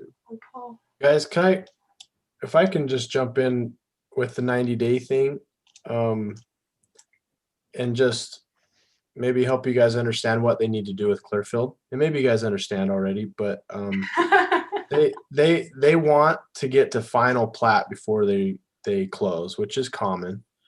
In order to do that, they have to do concept, preliminary, and final. That's actually quite a bit to do in 6 months, depending on, like you said, meeting agendas and things like that. So it's, I think that it's good that we have a date certain, but, 6 months in this type, I mean, it's different than selling your home. Of course, I mean, 6 months isn't like unheard of or even considered to be a major deal. They meet every week. So it's not like when we meet once a month for a voting session that it doesn't come back till the next month. They actually vote every week. Yeah, all I'm saying is if you guys want to move it up to 3 months, that's up to you. But the 6 month is not something that is, out of this world. And if we have an offer like we do and we decide to move up the deadline, it appears we're playing hardball. And What if we compromise and go to 4 months? well, it's up to you. I was going to say that one of the other things that are often included is like a due diligence period, not a hard close time, but if they have some sort of due diligence period, that could be shorter. That's in the agreement. The due diligence is Yeah, they have 30 days. 30 days. Yep. So That's already set. So I'm thinking though, if we really are concerned that we're pushing it too much, but it's good to know that they vote every week. I didn't realize they voted every week. Then You can still, one of the things you could do, I mean, oh, sorry. Yeah, you're okay. I just wanted to tighten it up. I think that's way too long. I mean, you could still offer the extensions, if they pay for the extensions. Do the 30 and then 690 and then 2 possible extensions, 2 months. You could do something like that. I think your concerns concerning the distance between the first and second bidder, I think your concerns that we could get stuck and have a change are legitimate. So I'm willing to go with the 90 days as suggested. After hearing Noah and kind of thinking about how long it takes us, I'm actually kind of on the idea that we should probably leave it as is. If this is what they've already seen, I don't want them to think we're playing games with them, because I feel like this is a very reasonable price for the land. I think they are getting a good land for that area. I'm okay leaving the timeline as it is, even though I know it does carry a little more risk for us. But Noah, would you speak to what we've done for them in relationship to entitlements with Clearfield? Well, we've hired the consultant, and they've created a concept plan that would net 51 lots. The 51 lots, that's something that when they go through the process, they might have to actually lose 1 or 2. It's very common if some measurements were off. But they have zoning, that's it. But there's still, just because we've done a concept plan doesn't mean Clearfield's approved a concept plan. So they would have to apply for that. And I'm not sure what their process is for concept plan. Our process is to work with staff and the engineer and fire marshal and work through that. And then you move to preliminary plat, which is planning commission and city council, or was at least, unless it's part of ours is now complicated because if you're part of a development agreement, you still have to go through everything. I believe Clearfield's is still both. And then you have final plat. So like some of the projects that we've been working on recently, like Legend Point or Simpson Springs, or the last final plat, I think we have Grayson Ridge. I mean, those all have taken 6 months to get through the final plat. So that's why I say I don't think that that's necessarily an unreasonable amount of time, but I do certainly agree. We do want to have a date certain, and that's something that we pushed them on when we first met with them, because we want to make sure that this thing doesn't drag out indefinitely, or if Clearfield decides to table it or do something or can't want to decide something, Fieldstone will still have to figure out how to close. So if they're meeting twice as often, as we were, could we assume that the 6 months would be more realistic at about a 3-month clip? And so then maybe then the idea is to give them, let's say 120 days, and then they can extend up to 6 months of 2 additional 30 days. That would give them, the max end would be kind of where we asked them to come in right now, and where we're saying is kind of pretty common. So you're saying go 4 months with then possible 2 more months? Yeah, 2 30-day Maximum 6 months. I think that's much better than 8 months by far. Yeah. I don't know. Well, just throwing an I do. idea out there. I do remember when we sold the Jensen Nature Park land, they were under contract for like 3 years, and the market completely, and the land price, the value of the land like doubled, and we still had to sell it for what we went under contract. So we want to avoid that. Yes. And I don't think that's the situation at all. Well, but I think could we- do some research. I could call Clearfield and ask them what the timeline to be expected would be. Yeah, they already said June, July, I think would be a reasonable time frame. Okay. Because I asked them, and that might be just for preliminary approval, but usually final approval is, I don't want to say automatic, but it's kind of a slam dunk once you have preliminary approval. And I agree with Noah. I mean, 6 months is not unreasonable. It just means, we just want to make sure the council is aware of the risk of hanging something out there that long when, a lot of the groundwork's already been laid, and, it should be pretty easy. Now, if they're going for a rezone, then that's a legislative thing, and things could get tabled and messy and take longer. Yes. That's what we don't want them to do, but it's really up to them and Clearfield. We just want to make sure that they pay for what they said they're going to pay, and we'll be out of the picture, and they can do whatever they want with whatever Clearfield agrees to, of course. But I agree. I just want them to complete this transaction. And that's we've had developers in our city who have completed their land transaction and then finished the process. So I wouldn't be unheard of that we ask them to complete this. Excuse me. We ask them to complete this, and then if they want to go and rezone or do any of that, that it's once the property has changed hands. I don't care what they do with it after that. It's just, I want this to complete. Yeah, 90 days seemed a little fast. I'm okay if we want to do 120 days. That way that gives them 4 months, and then they've got the additional 2 months they need. If Clearfield's already said they could work this all through by June, I think the 4 months is a good compromise. If we say 4 months and you can extend to the 6 months, but not be 8, I think that's very reasonable and doesn't hold them to either side of the extreme. We're already reducing the price by the water rights, so this has got to be more appealing to them.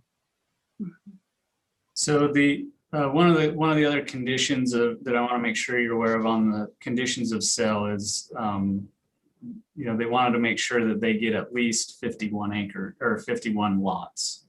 So that purchase price is based on 51 lots. So if they go through their engineering, if they end up with 48 lots, they'll likely be coming back to the city and asking for a reduction in price. So which is why I'd rather they get this done, so that that's on them and not coming back to renegotiate. Yeah, and that wasn't contemplated by the RFP or in the REPC, actually. They mentioned the number of lots, and that's one of the closing conditions, but it's not associated with a date certain. So we wouldn't be required to entertain that. They might come and ask for it and threaten to pull out or something if we don't agree to it. But they've kind of put that out there as that's how they calculated their bid. But that's their business. I mean, really, the RFC doesn't say we're guaranteeing you 51. The RFP specifically said we weren't guaranteeing that. It's mentioned as a closing condition. If they happen to get 48 or 49, then it doesn't trigger that closing condition, and then we would just have to wait for the date certain. wouldn't it be a good idea to give ourselves a little bit of wiggle room, at least? Because the way the designer laid it out, I mean, 51 was exactly how he measured it. It might be a little bit off on something, and then if we lose one. I think No. that what we're talking about with the 4 months and 2 months possible bonus, or is very reasonable. And if they can figure it out, they're good at this. They're experienced. What I'm hearing, council, is it seems to me like we're kind of gravitating to a 120 day with 1 month, 2 month addition with cost. Yeah. I think that's less hardball than saying 3 months, but it also doesn't leave us holding on to it for so long. But it seems like us and them are mutually agreed on the water rights, so that should be a slam dunk. Yeah. Yeah, have we actually talked to him about that yet? Yes, we have discussed the water right Okay. issue and yeah, we're on board with that. Okay, then let's do this. Is this a voting matter? It is. It is. Let's somebody make a motion. Okay, I will go ahead and do that. I propose that we authorize administration to execute a real estate purchase contract for the property at 1150 South, 1000 West, modifying the closing timeline to 120 days with additional extensions as outlined in the packet. We hold the water rights and reduce the price accordingly. Friendly amendment Cover to everything. by 2 months for those extensions. Excuse me? Okay, friendly amendment to have specify 2 months, 1 month each on with payment for those extensions. Because if you say that as outlined in the packet, that could be like everything in the packet. Well, so that they actually take maximum extensions 2 months, 20K hard money each. So Perfect. yes, if that was not clear, I'll accept the amendment. Okay, all right. Do I have a second to the substitute amendment? Second. Any further discussion, council? All in favor? Aye. Aye. Aye. Any opposed? Cassie, there doesn't appear to be any, and Brody, you have your marching orders. Okay, thank you. Okay. Let's go, Paul. Let's talk about the youth program overnight trips. Thank you, Mayor. I didn't make any changes to this since our last meeting. The council didn't ask for any, so Okay. leave it to you. Okay. All righty. Seth, do you want to lead us out with what your feelings are now after chewing on this for a couple of weeks? I feel the same. I supported it a few weeks ago or last time we saw this. And so I think that it's a reasonable approach, and Paul artfully addressed some of the things that we asked for a little more information on. And so I support it now.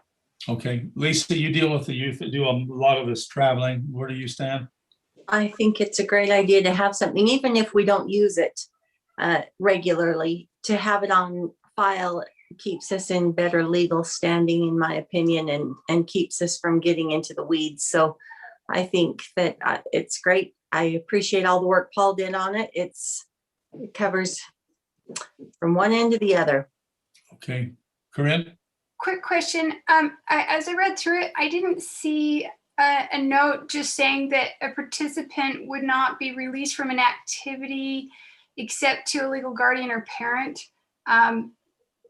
Like for instance, I swam competitive growing up, and we had a lot of kids say, "Hey, can I go home with my boyfriend?" And the policy was, no, you have to go home with the team. So unless you're released to a legal guardian or parent, I just think that needs to be stated very clearly that they can't be released from the activity or transportation or whatever unless it's to those two people. Can we add that? Just a simple sentence. I'm trying to Unless find I missed it. I think we added that in last time. Let me just I looked. look I'm real quick. sorry. No, you're okay. If it's not in this draft, then we could definitely add that, but I thought I had. Okay, I'll look again too. Well. Okay.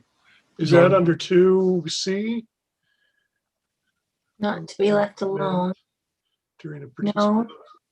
after outing. Oh, no. Sorry, just trying to help you find it. Yeah, I appreciate it. Anybody can find it, please, because I know we discussed it. So No, that's lodging. Sorry, let's see. Permission. So wouldn't that what you just read though, Dave, kind of cover it? Because I mean, if they can't be left alone. Yeah, without. They can't be I think by left after default. the, yeah.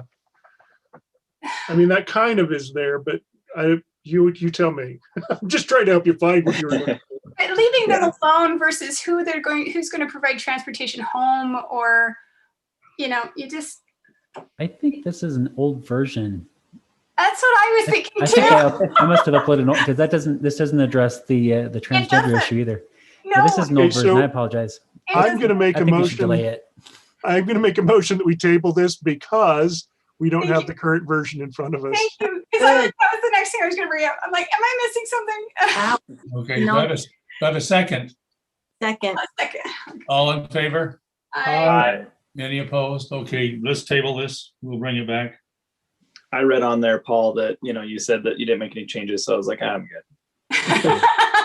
That's what you get for admit. trusting a lawyer. Okay, let's go to 13. Paul, this is the RFQ for administrative hearing officer. Okay, hang on.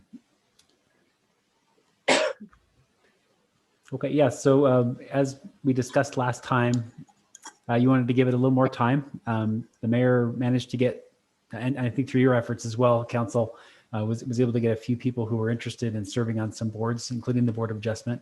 There is still one empty space there.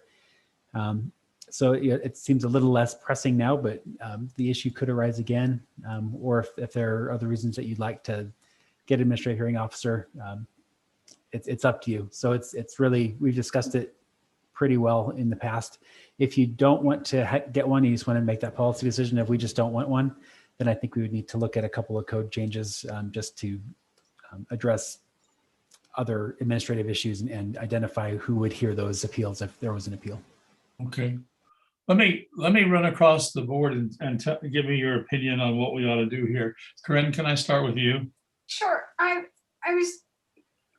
We had somebody apply, correct? Yeah. Yes. Yes, and We so just appointed them. right, Appointed. exactly. That's my point. And so, is it the fact that these are high, these are like highly dangerous type topics that we would want to still possibly outsource these items, or is that the recommendation? Because I'm like, otherwise I don't see the point, but. So I think this is just coming back to us because we asked it to see it again, although since then the Mr. Gilbert applied and was appointed. But I think my personal opinion, I greatly appreciate people willing to step up. I still agree that having, because of the topics, I think that's what you're getting at, right, Corinne, is that the topics are sometimes very legal in nature, and this would be the last line of protection. Yeah, appellate authority or whatever on some of these things, that having that expertise would be an added benefit. And I tend to lean still that direction, but I think now that we've just appointed an administrative, or a member of the Board of Adjustments, we probably ought to put this on the back burner until we see how this goes, and maybe just do the adjustments to the ordinance that requires this prospective person to be the authority on some of the issues that are still in code. Lisa? It's interesting. I feel the same way. I think we can take the urgency away from it, but I still do agree that these are pretty rough things to pass judgment on. And I don't think that a volunteer, not all volunteers necessarily would be equipped or able to make these decisions very well. And maybe some would, but maybe some of these are extremely high. I mean, they're just important. And so I think I would like to still consider that we have somebody with some better training than a volunteer or than somebody on a small committee. Really quick, when it says here, failing to designate an appeal authority is what would direct in action against the city. So if we've already appointed one, are we then protected, Paul? We still have the hearing officer set as the authority, right? For some things, yeah, we have a few things that call out that we would have an administrative hearing officer in our code. So we would need to change that. If Oh. someone were to want to appeal an administrative decision and we didn't provide a process for them to do that, then they could either directly go to district court and try and get an order from the court there. They could also potentially, sue the city for failing to provide procedural due process. It doesn't happen very often, but it's a possibility. Okay. Which is why I like But the it- idea of someone being on retainer for those times it doesn't happen very often, but it could. And fire marshal and inspections and bids, those can get pretty hairy. That's just my. Jordan? I always like the idea of having citizens involved in the process. And this is one more way they can do that. I understand what everyone's talking about, where some of these can get a little hairy. That's why we have the training forum, and we do have Paul there to help advise them of what. I think we have our bases covered. I do think we need to update our code. I think we ought to have the code provision for an AHO. Oops. But for now, I would like to try and keep this committee going for as long as possible, just because I think it provides a benefit to the community to have people out there that understand these types of things, that are learning about it. And with any luck, we'll continue to have people cycling through our volunteer committees and learning about city government. And I think that is a great thing to have in the community. So for now, I would like to continue on our current path, but making the updates to allow the due process to take place. David? I have a real hesitancy to, in the same meeting, appointing somebody to a position and then eliminating it. I think that's kind of crazy. So we've just appointed somebody. We do have public involvement. I think it's a positive thing, like Jordan. So I lean that way. Okay, I have a question for Paul then. Paul, if we continue to use a Board of Adjustments for land use issues, but we don't have a hearing officer for other things called out in ordinance, does this create an issue for us legally? Yeah, it could. And that's why it would be good to, the next step with this would be, let's have a discussion about the code. And we've got that chart that was discussed last summer.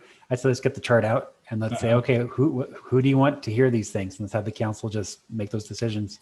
And then, if you wanted to have an alternate where, the city could appoint a hearing officer or something, we could keep that in the code. That'd probably be a lengthy process. So I don't know if it'd be enough time to get them selected and get everything scheduled, but. Let's do this then. I'd entertain a motion to table this tonight and put this in some work sessions where we can talk it. And just go on with the Board of Adjustments for now. So I guess what were we doing tonight? We were. You're going to start an RFQ process? We're going to start an RFQ process. So For the hearing officer, right? Yeah. Yeah, I'd actually just like to deny this for the time being. I mean, are we going to table it indefinitely? Because for now, I think the primary item we need to do is address the code changes. And so I just would. Separate discussion and not about this specifically. Yeah, I don't think you table this and work it under this item. I Paul, think you. Paul, could you advise us? You could do a motion to not authorize an RFQ, and then we'll just bring it back as a work session item addressing the code changes. That's no problem. All right. It needs to be. I guess no action at this point because we're not requesting authorization. So you're requesting authorization, so we're just going to say it's denied. Yeah, that's fine. Okay. Yeah.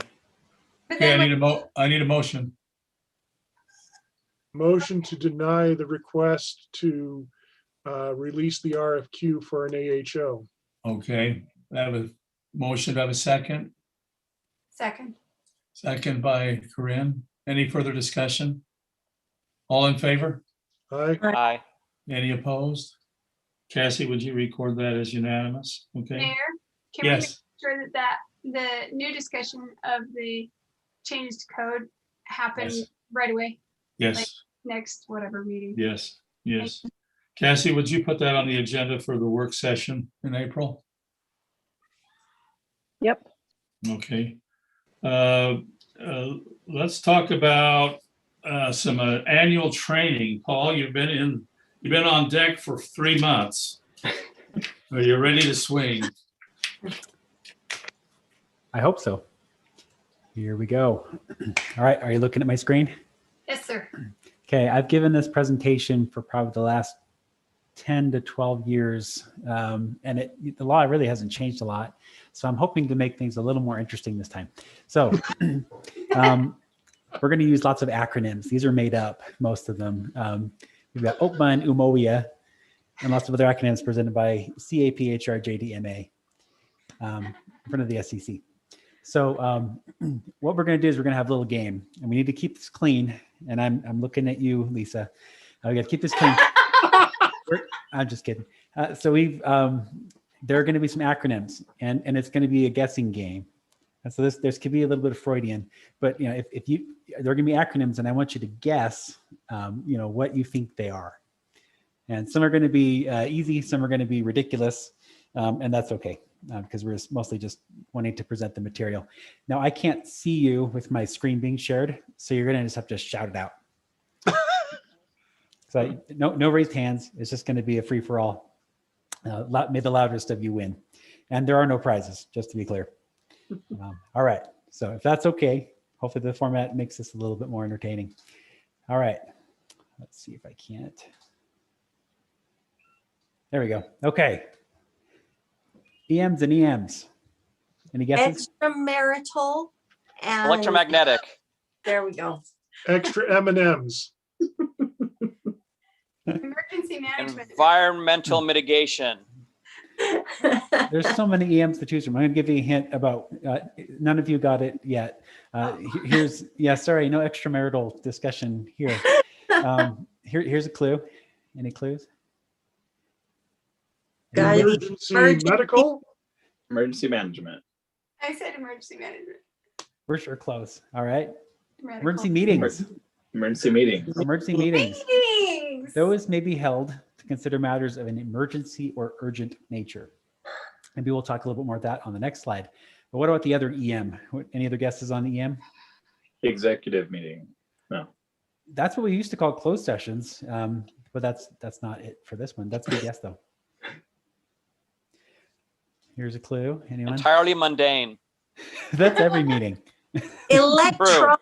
That's every meeting. Electronic meeting. Electronic meeting. Yes, good job. All right. And we're going to talk about that too, that they can be held under certain circumstances.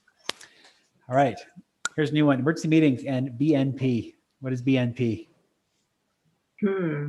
Burning national product. Oh, Burning National Park. Burning National Parks. Bring no prisoners. Big nasty Are you people. executing people now? Yeah. Brief nudity permitted. Wait, what? Definitely not. I guess I warned the wrong person. I think That makes it PG-13. All right, here we go. It is if you have an emergency meeting, the public body must give the best notice practicable. That was my next guess. Yeah, of course, yeah, definitely. These are clean acronyms, by the way. And what we have to give if we're having an emergency meeting is the time and place of the meeting, and then the topics to be considered at the meeting. Additionally, the majority of the body has to approve holding it. So we would have to reach out to you 5, and we have to attempt to notify all 5 of you, and at least 3 of you would need to approve it. The reason they have kind of these relaxed measures is, of course, in an emergency, people could be missing, they could be out of town. There could be lots of reasons that we can't reach all of you, but we would need to at least have a majority if you want to have an emergency meeting. This would authorize things, such as expenditures or getting updates from, emergency, the emergency manager, things like that. But really, emergency meetings are rarely used. We would usually use them for something of extremely urgent nature. But what's urgent is really up to the council. So if you wanted to have an emergency meeting to discuss, water or something like that, you could do that too. It's not just earthquakes and things. All right, let's talk about electronic meetings and AL. Any guesses on AL? Al. Always legal. Oh, yeah. Alabama. I'm gonna say Amazing Lisa, but Got it.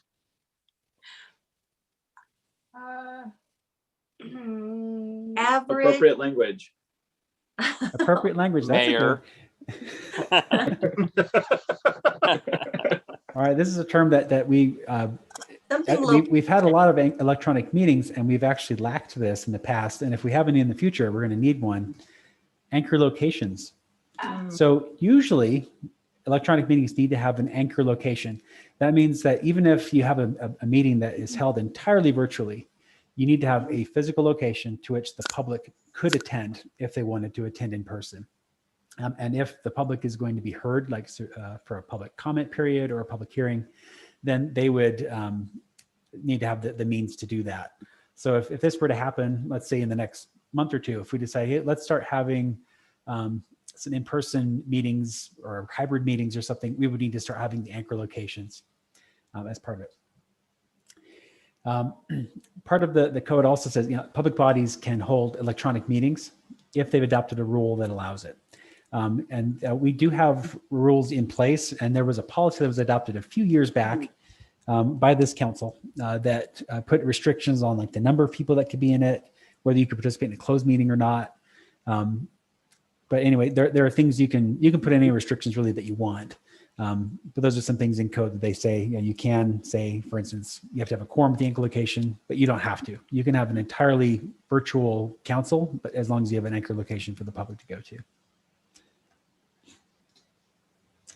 All right, WDOSR. What do our Syracuse residents, something, I don't know. What do our seniors require? Wow, these are pretty good acronyms. Winchell's Donuts or Sanders Recipes. All food, yeah. Let's see. Water. I don't know, I give up. That's it. No one's going to get this. It's very obscure. And we're never going to use this acronym again. You've been seeing it every month, and the mayor announces it. Here's a clue. Oh. There we go. Weapons of destruction. You took the O's in the wrong place. World disease. World disasters. Or social revolt. Over social revolt. Yeah, that too. That's a Or swearing rants. All right, well, I'm calling it. None of you are getting this one. All right, so the anchor location requirement does not apply if the chair, which in this case is the mayor in our meetings, makes a written determination of substantial risk. So if you look at those there at the beginning of the packet, the mayor has made a written determination of substantial risk. And in this case, in the case of the pandemic, which this is when this appeared, was just last summer, the mayor is authorized under the code to make that. He needs to explain, why he's doing it, and it's valid for 30 days. So, all right, ADTP. Something toilet paper, but AD. All the toilet paper? Is that what you're saying? All the toilet paper. Word. Alternative discussions. I don't know. I want you to know that I feel rebuked. Oh God! No, it was hilarious. Crying anymore. Go ahead. I'm sure you were blushing when you said it, Mayor. So I think. All right. These are the 4 things that need to be on an agenda. On a public notice: the agenda, the date, the time, and the place. Again, like I said, these acronyms they're all a stretch. Sorry, I'm just trying to keep the material fresh. You just need the right people too. Yeah, it's working great. This is more entertaining than last year's training, I'm sure. Yep. Absolutely. All right, so we do need to give notices of meetings at least 24 hours before. And of course, city code allows the mayor or 2 members of the council to place items on the agenda. All right, how about ATTA? Attaboy. Isn't that a Star Wars vehicle? I was gonna say all-terrain That'd be AT-AT. tactical assault. Always take the apple. Adequate time to announce. Very good. Mine was better. What was yours, Jordan? all-terrain tactical assault. I like that. Come on, people. How about All after, teachers talk a lot. after the tiger attacks? Oh dear. Oh, good. Goodness, Hey, no. come on, you got to join in. Now we're. Are there now lots of tigers? This is in a really hard Syracuse? one. Not as many as we'd like. You might to the be agenda. in San Francisco Zoo or something. So here we've got added to the agenda. And we are going to talk about this a little bit later too, about how to do this. But customarily, you can, the way that you get something on the agenda as a council member is you ask the mayor and say, hey, mayor, can we talk about this? Now, just so you understand our process, we do put together packets in advance. As you know, you get those usually on Thursday or Friday. We're assembling them on Wednesday through Friday. And, Cassie's kind of left to put them together as early as possible, but sometimes she's waiting for us. So if you make a request to put something on the agenda and it's not before Wednesday, you're probably not going to have much packet support. That doesn't mean we can't address it, but it's going to be very light on packet materials. If you're going to require some staff input, or if it's a good idea to get staff input, give us as much time as you can. And then if it's a non-time sensitive issue, maybe it's a member of of the city is contacted you and said, hey, I'd like to talk about XYZ, but it's not something that needs to be done right away. If you can give us some notice, and then we can do our due diligence to make sure that we have some fact finding. Otherwise, what often happens is we talk about it and then we get direction, hey, staff, can you look into this for us? And then it kind of gets delayed anyway. But again, if there's sufficient time to amend the agenda, then we will do it. Now, if the mayor's not responsive, let's say the mayor's just like, I'm out of town, or no, I don't think that it should go on the agenda. Or asleep. Yep, or if he's asleep, which happens occasionally, I hear. Then you can contact another council member and get their support. So if you have two council members that would like to have it on the agenda, you can go directly to Cassie. So you just notify Cassie with, you just CC that other council member and say, the two of us would like this to be on the agenda. So you can just email her and then she'll add it to the agenda. Okay, here is a new acronym. Any ideas? Tribute to toilet paper. The right bottle to peruse. The right book to peruse. That's better. Good one. I don't know if you're trying to guess what it actually is or if you're just trying to come up with clever acronyms. I can come with anything. Hey, after nudity, we're gonna just say whatever. That's right. It can't get any worse. All right. So. Oh, it could. Just take the cuffs off Lisa and she'll go nuts. Apparently. Yeah, that's for what I've heard. A request back to Paul. That does happen occasionally. Try root beer over toilet paper. That sounds like a bad idea. Well, it depends on how much you stockpiled last year. So, all right, well, close, but Utah law does permit you to discuss a topic raised by the public.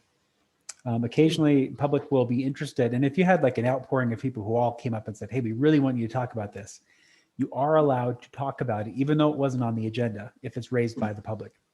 Now, the mayor has that discretion under the Utah law to allow that discussion to occur.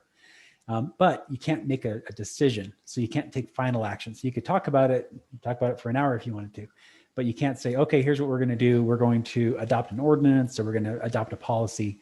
It would need to then at that point be placed on an agenda, and before final action could be taken, I need to have it on a noticed agenda. But you can talk about it. But often we're on such a time crunch that we don't have time to really just off the cuff talk about things.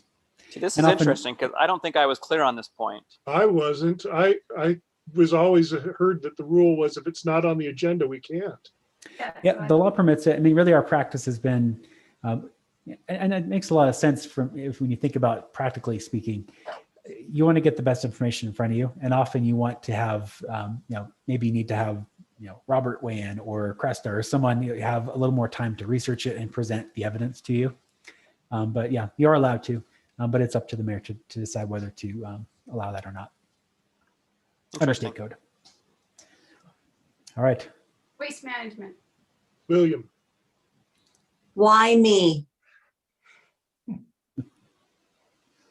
Why you? Well, at least I was trying to pick the person who would probably be least offensive. That's why I picked you. Because I knew that you wouldn't ever, you know. Westminster. Women and men. Weird manager. Whining mother. When manageable. Here's a clue. Wimpy man. Whimsical monk. There we go. I had not thought of whimsical How monk. is that a clue? Wise monk. Let's see. Written minutes. Written minutes. He's writing. He's writing. Oh, I threw you off with the M. sure I had it The with clue the was monk. right in front of us. There it is. Written minutes. So this just includes what things that need to be on the minutes, and as you know, you've reviewed many minutes. Date, time, place of meeting. Who's there? Recording who voted what way, and then if anyone gave comment, the names of those people, and then the substance of their comments. As you know, the minutes aren't required to be verbatim. They are generally more, you know, this person spoke in favor of it. They raised this concern rather than a quote. So that's also part of the open meetings. All right, how about AR? Arkansas. As required. Assault rifle. Hello. Amalgam restoration. I can hear the drill already. Ow. I know. My face hurts suddenly. Now you're gonna get it.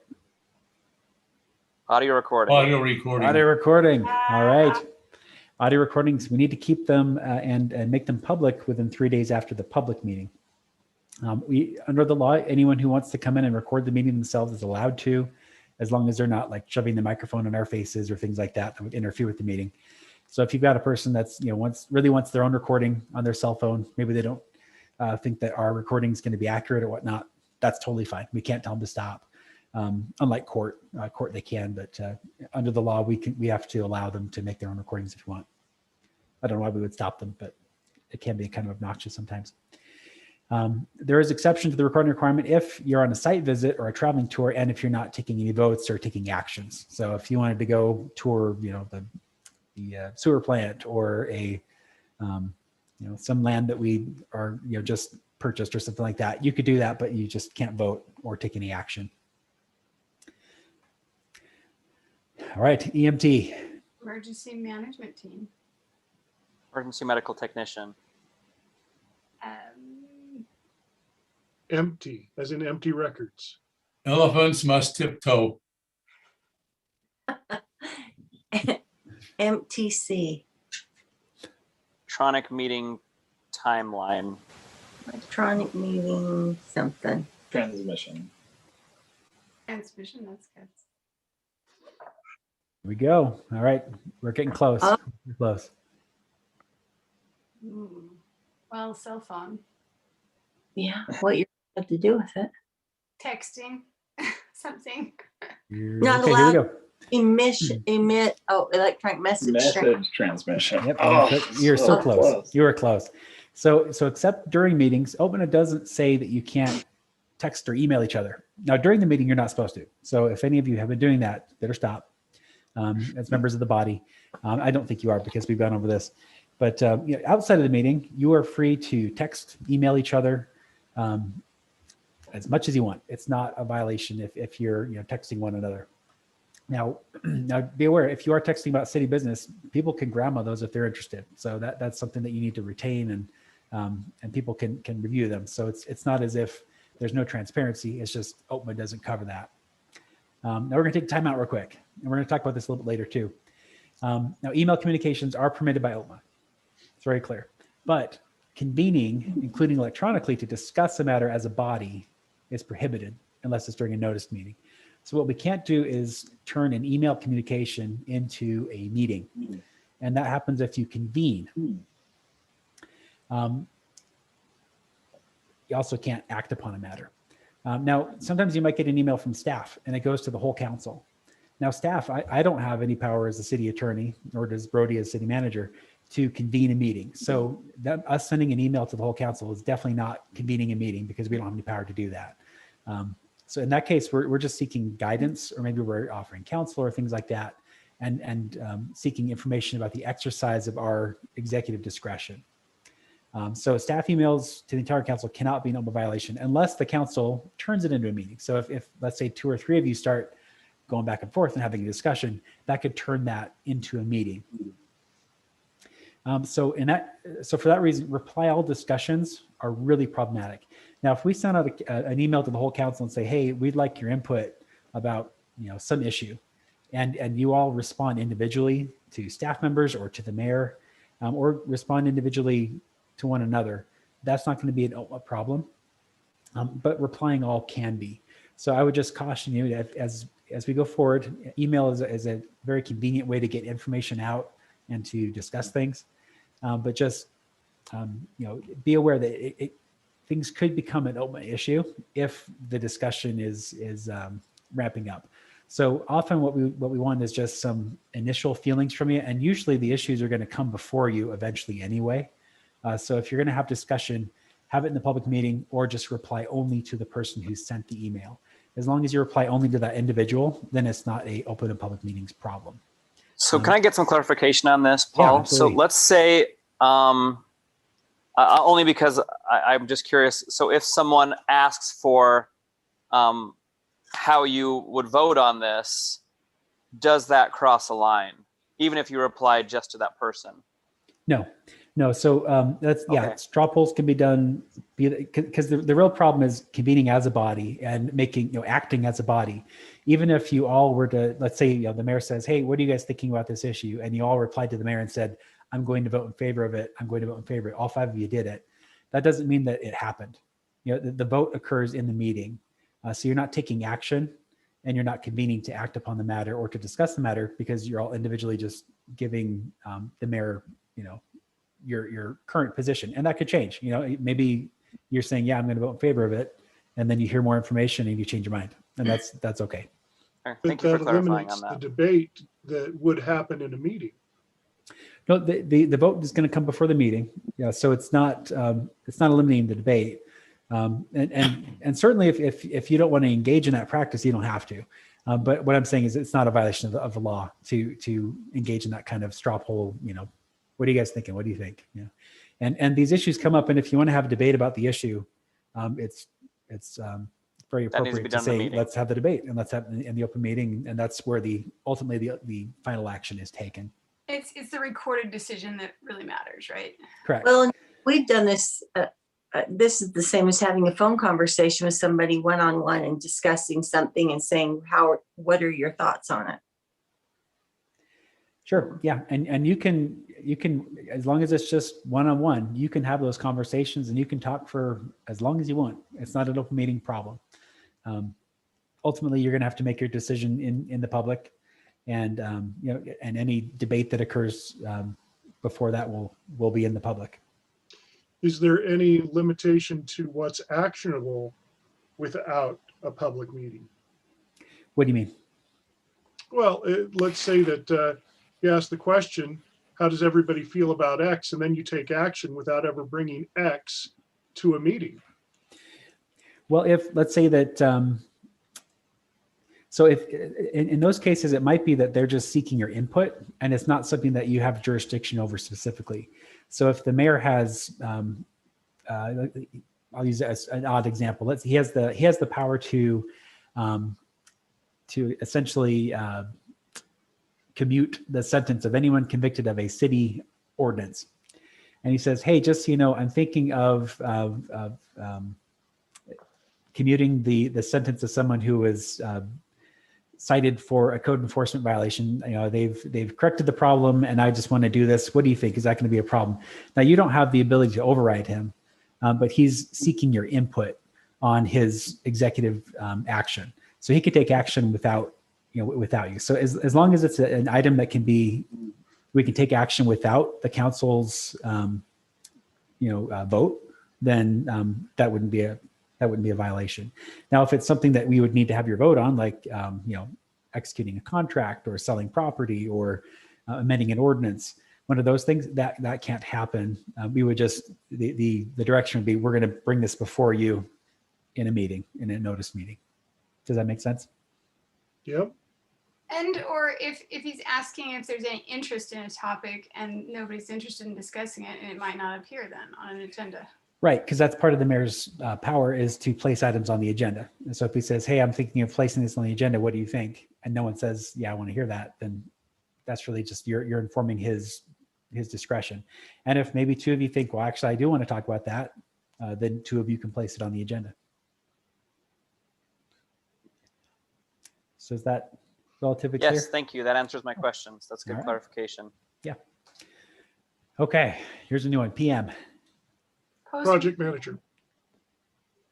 Postmortem. Has the presentation really been that long? I'm trying so hard here with the acronyms. Personal mannequin. Mayor pro tem. No, No, darn it. It was a good try. backwards, dyslexic, sorry. Post meridian. There you go. Post meeting. You're gonna all be kicking yourselves when I read Pre-meeting. Public meeting. Come on, Public meeting. We're I was talking going about to public say that. meetings. I saw the picture and I thought public manicure, but you know. Public. Those are nicely trimmed nails. Yeah, no, this probably could have been the first slide, but I wanted to mix it up. So so when you have a public meeting, there are elements. There are certain things that need to happen. It's sort of the ingredients for a public meeting. First, you have to have a quorum. If you don't have a quorum, then you can't have a public meeting. They need to be convened, meaning that they're called together by someone who's authorized to do it. So that would be generally the mayor, or you can, in certain circumstances, have members of the council convene. And that they are doing so with the express purpose of discussing, receiving comments from the public about, or acting upon something that they have jurisdiction or advisory power over. So that's probably where we come to, where the mayor is sometimes seeking your input. You don't have jurisdiction necessarily over something that the mayor has jurisdiction over, right? So he's just saying, I want to get your input. I want to notify you. You'll get emails from staff that'll say, hey, just as a heads up, there was an angry citizen, they might be contacting you. Let's not have a discussion about it via email, but they're not convening anything because we're staff. And then you're not discussing anything. So it wouldn't be a public meeting at that point. All right, CM or SM, any guesses? City manager or sewer manager. Country music or symphonic music? Oh, good one. Very good. Does that clear my name? Yes. That was sufficiently clean. City meeting or 8 meeting. I know lots of meetings for S&M, but let's not bring those up. Oh, Jordan's on the list now. Oh, darn it. It's just 2 letters. I said S and M. Uh-huh. You added the and. Changed everything. Moving along. Here's a guess, or here's a clue. Ooh. Cooked meat or sliced meat? Yeah. Cooked meat or Seared meat. what is it? Well, it is chance meetings or social meetings, right? So, Yeah. so if you're having a purely social engagement, or if you all happen to love, cooked meat, and you all happen to gather at a picnic, and look at that, we've got 3 or 4 council members all gathered together. That doesn't mean that it's all of a sudden a public meeting and you got to go run and get Cassie, or you need to dive for the bushes and hide from each other. If it's a chance meeting, you all meet at the grocery store, or if you all meet, at some sort of function, or if it's a social engagement. So, it's purely social. You're not discussing city business. You're not voting. It's like, hey, we've gotten together and it's a social meeting. Then it's not OPA. So there's a specific exclusion for those things. But don't think that you can just have a social meeting and, maybe we just happen to talk about city business at these meetings. Or if you happen to be at the grocery store and you do a 3 of you get together and you go, hey, well, the 3 of us are here. What do you think? Should we vote this way or that way? Don't do that. Okay. That would be a violation of OPMA. But if you happen to all play basketball together or something, that's not gonna be a problem. All right, CM, I'm sure you can guess it. Someone will guess this one. Chance meeting. Committee meeting. City manager. City Well- meeting. What was, Dave, what was your guess? I missed it. Chance meeting. Chance meeting. Okay. council meeting. Yeah, I know, we just had Sam, didn't we? I know. So you just told me what it was. How could I get it wrong this time? Because there's an entirely different set of words with the same We have acronym. overloaded terms, We've got too many. overloaded acronyms. Yeah, Yep. you can't have acronyms that mean different things. Chart meet. But it's my Canceled presentation, meeting. so I can set the rules. There you go, Seth. Canceled meeting. Communication methodology. Here's a locked door, if that gives you a clue. Closed meeting. How did we Closed cancel? meetings. Yeah. Closed meetings. Okay. But yes, chance meetings is also correct because that was the last slide. Yeah, so closed meetings, as you're aware, we can have closed meetings. We can talk about many things in there, but many things we cannot discuss. We can discuss the character, the professional competence, or physical or mental health of a person. We can talk about litigation that's is imminent or pending. We can also discuss strategy sessions relating to selling or purchasing or exchanging property. And then security matters, or if there's some sort of allegations of criminal misconduct, you can discuss those investigative proceedings. Paul, Yeah, would this be a good time? I ask you to talk to us about who can put agenda items on a closed meeting. that would be, this would be an excellent time. And the next acronym may or may not be related to that. Closed meeting discussion. Closed That's meeting. right. Yep, there you go. Yes, thank you, Mayor. Yeah, and we will talk about that also at the end if there are any additional discussions, but I thought we could talk about it because it just flows so well since we just talked about closed meetings. So yeah, so any council member may request a closed meeting discussion as long as it's under that statute. Now, a couple things that we would like advance notice, there's some reasons for it. We want to make sure that it's eligible. So, you know, if a council member says, hey, I'd like a closed meeting discussion about an item, but you won't tell us what it is, we might get in the closed meeting and find out it's not eligible. And then we've all just violated the Open Meetings Act. So we want to make sure that if you want this, make sure you give us enough notice that we can determine whether we can talk about it. Also, we need to make sure that the agenda has the closed meeting language on there. It's usually on the agenda, but it's not always. And it's almost, we try to keep it often to the business meetings, but it often ends up on all the meetings just because we've got so many moving parts. Go ahead, sorry. Who do we check with? Is it just checking like with you to mean if it's eligible or? I would say talk to the mayor, just the same process as the other one. If the mayor says, you know, if he's not responsive or if he's not in favor of it, then yeah, I would bring it up with Cassie and then, you know, she'll send it to me or she can often make the determination as the recorder. And then we also need to make sure that if it's involving, you know, land that's parkland or something, we need Cresta there. Or if it's involving finances or something, we need to have, you know, Steve there. So making sure that we invite the proper people to participate. And also it gives us a chance to give information because often we want to give you information so you can make good, you know, have good discussions and prepare to make good decisions. So yeah, please make those to the mayor as a first point. But again, if just like with a regular agenda item, if he's not responding or if he's saying, no, I'm not going to allow it, then two council members can place it on that agenda. And can I make a comment there, Paul? Sure. Brody and I pretty well hold hands in creating the agenda. So if I'm not available, contact Brody. That works too.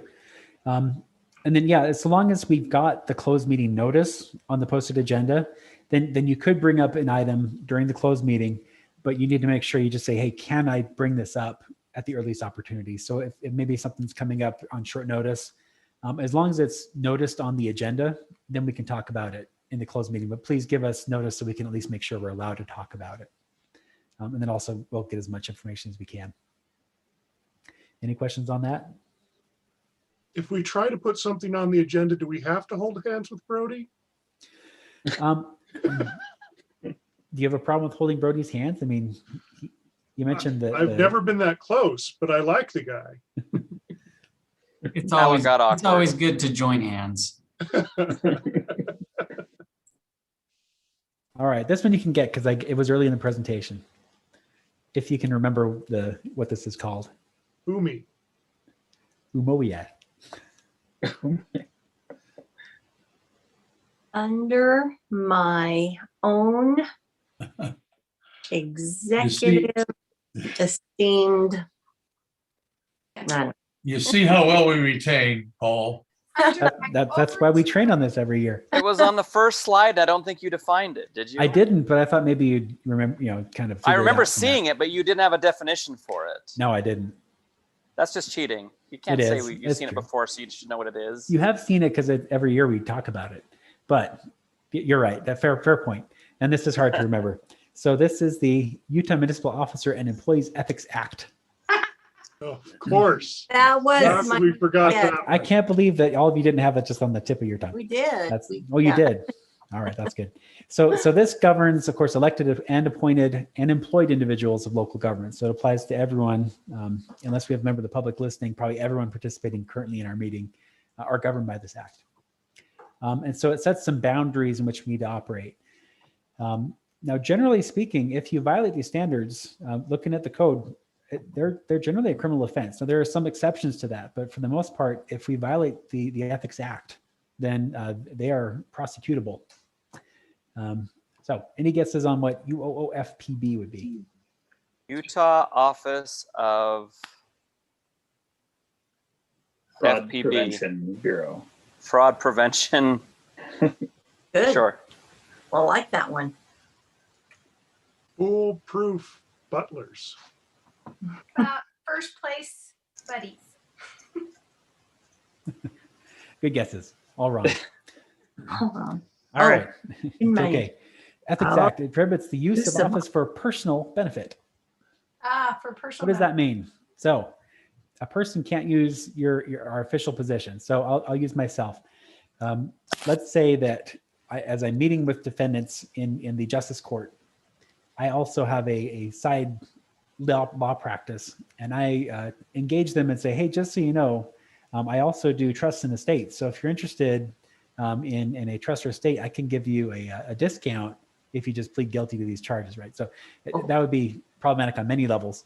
I'm not allowed to do that, and I don't, by the way, in case you were thinking I might do that. In case the bar is listening. That's right. To be clear. Record. Glad you're clear. So yeah, so we can't use our positions to further substantially our own personal economic interests or their family members additionally, or to secure special privileges for someone else. So if someone contacts you and says, hey, you're my you're my good friend, we've been friends forever, can you just give me this special, talk to the city attorney and get him to drop my speeding ticket?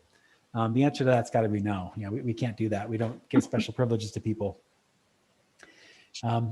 Another way that you can use your office for personal benefit in a prohibited manner would be taking or soliciting or seeking a gift that rewards you for an official action taken.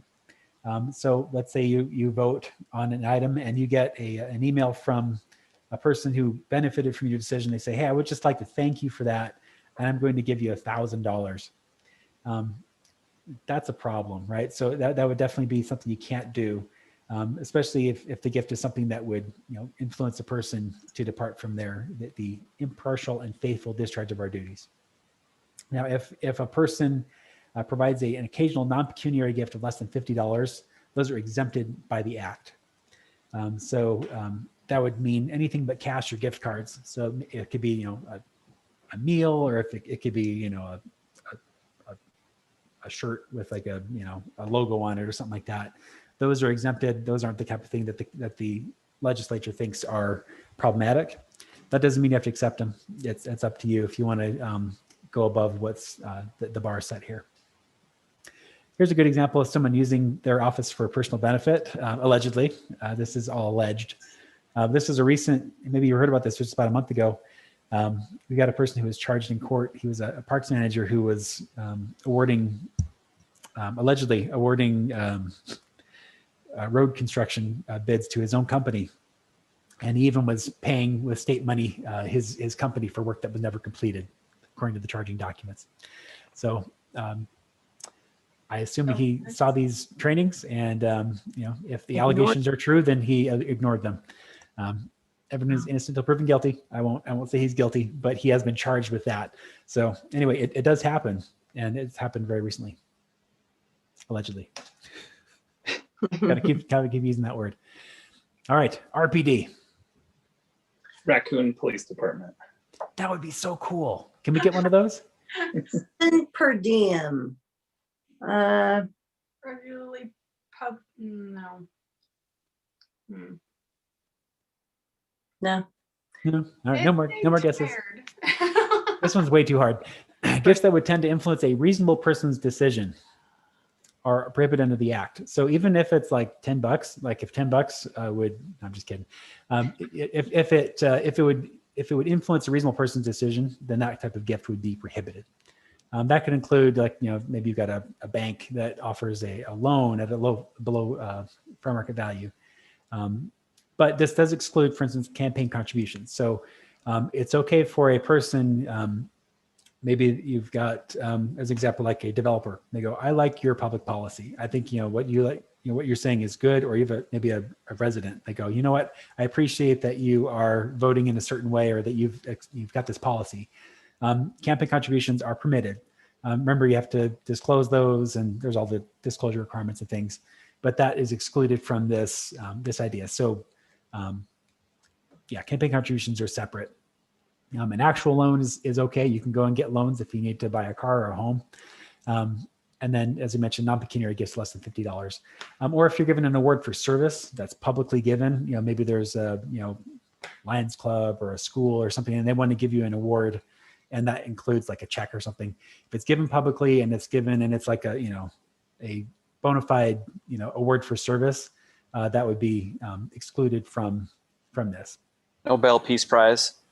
Yeah. If any of you are even nominated for that, that would be a great honor, wouldn't it? Okay. Any guesses on this one? Over the fence.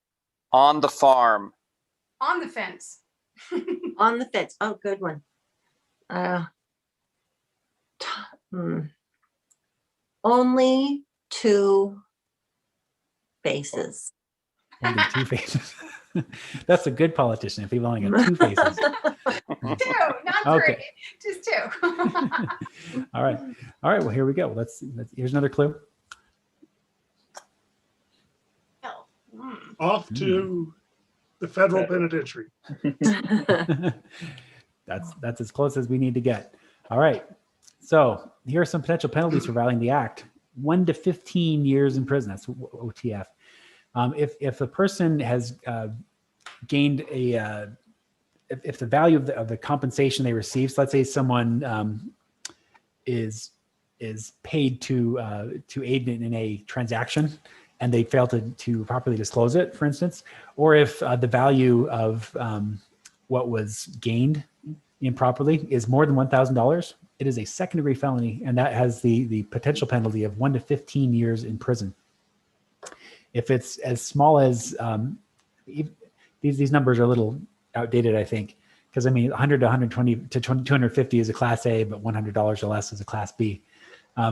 In any case, you know, just to hit home, if someone is violating the Ethics Act, there is a potential criminal penalty associated with it for the most part, and we'll talk about the things that are not criminally punishable in a minute. But even if it's small as $100 or less, you're looking at potentially a Class B misdemeanor. All right, VODR. Dry rocks. Sorry, Lisa. I got nothing. That was good. We'll go with that one. I think is the well going dry? Everyone's just like, I'm out of acronyms. Yeah, this was really fun for the first 5 minutes, and now I just want it to be over. I feel your pain. All right. We're good. Okay, so penalties for the violation of the disclosure requirements. So as you know, there, or if you didn't know, I'm going to tell you about it.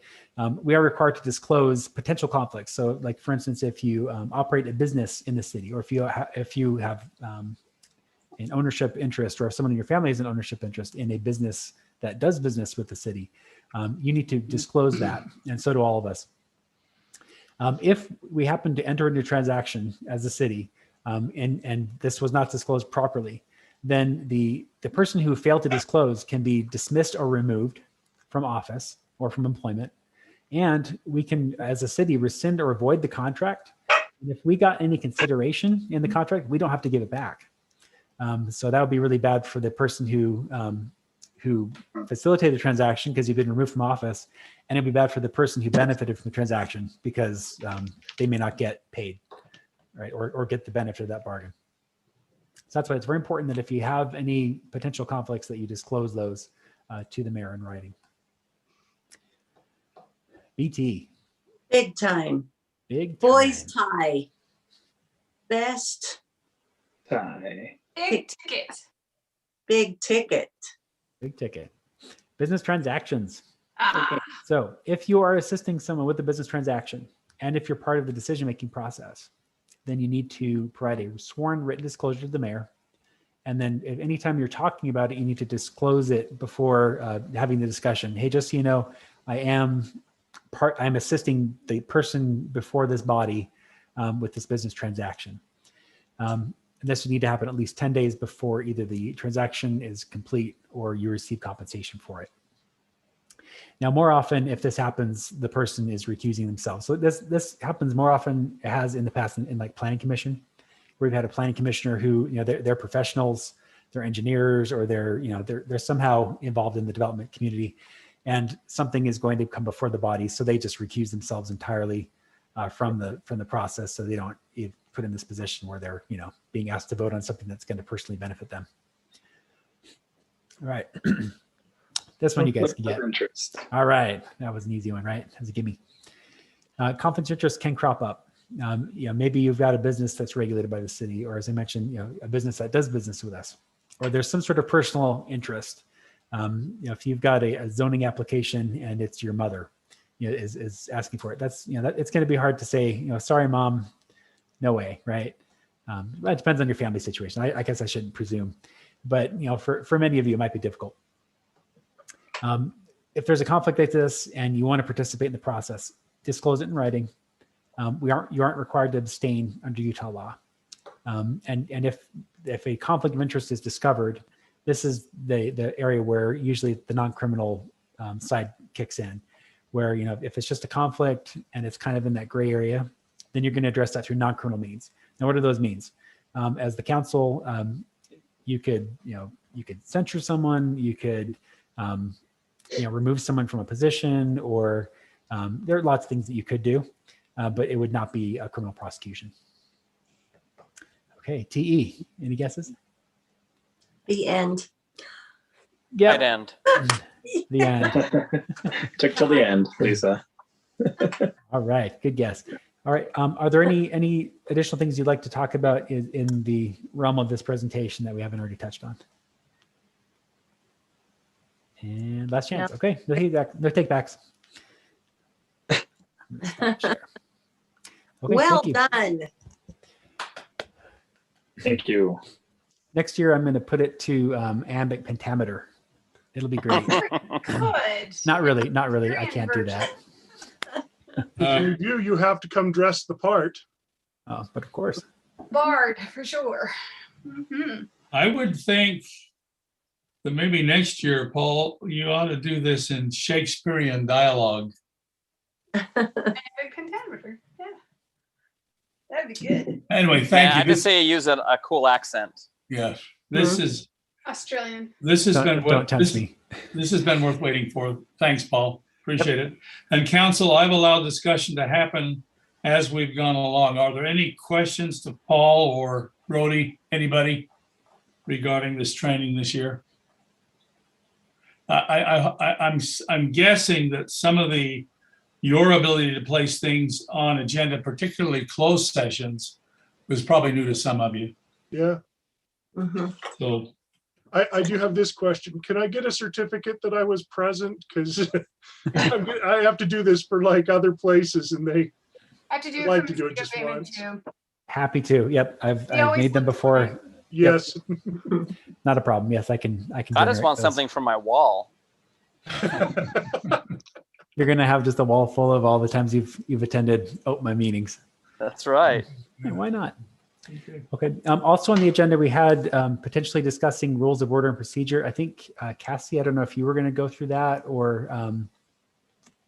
Yeah, I was prepared to do that, but if we don't want to do that tonight, that's fine. It can be super quick. I was just gonna. let's. I mean, I put it in your packet.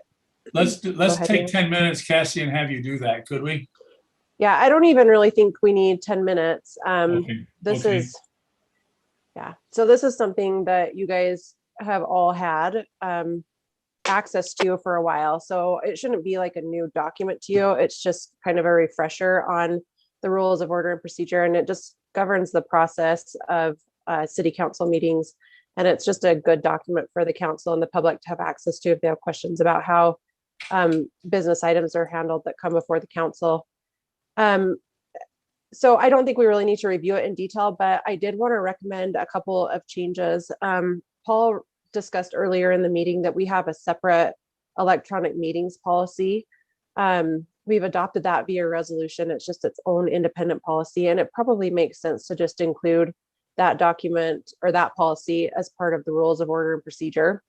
So it just governs the notice that we have to give if a council member is planning to attend electronically, and it does specify that electronic participation was not allowed in closed sessions.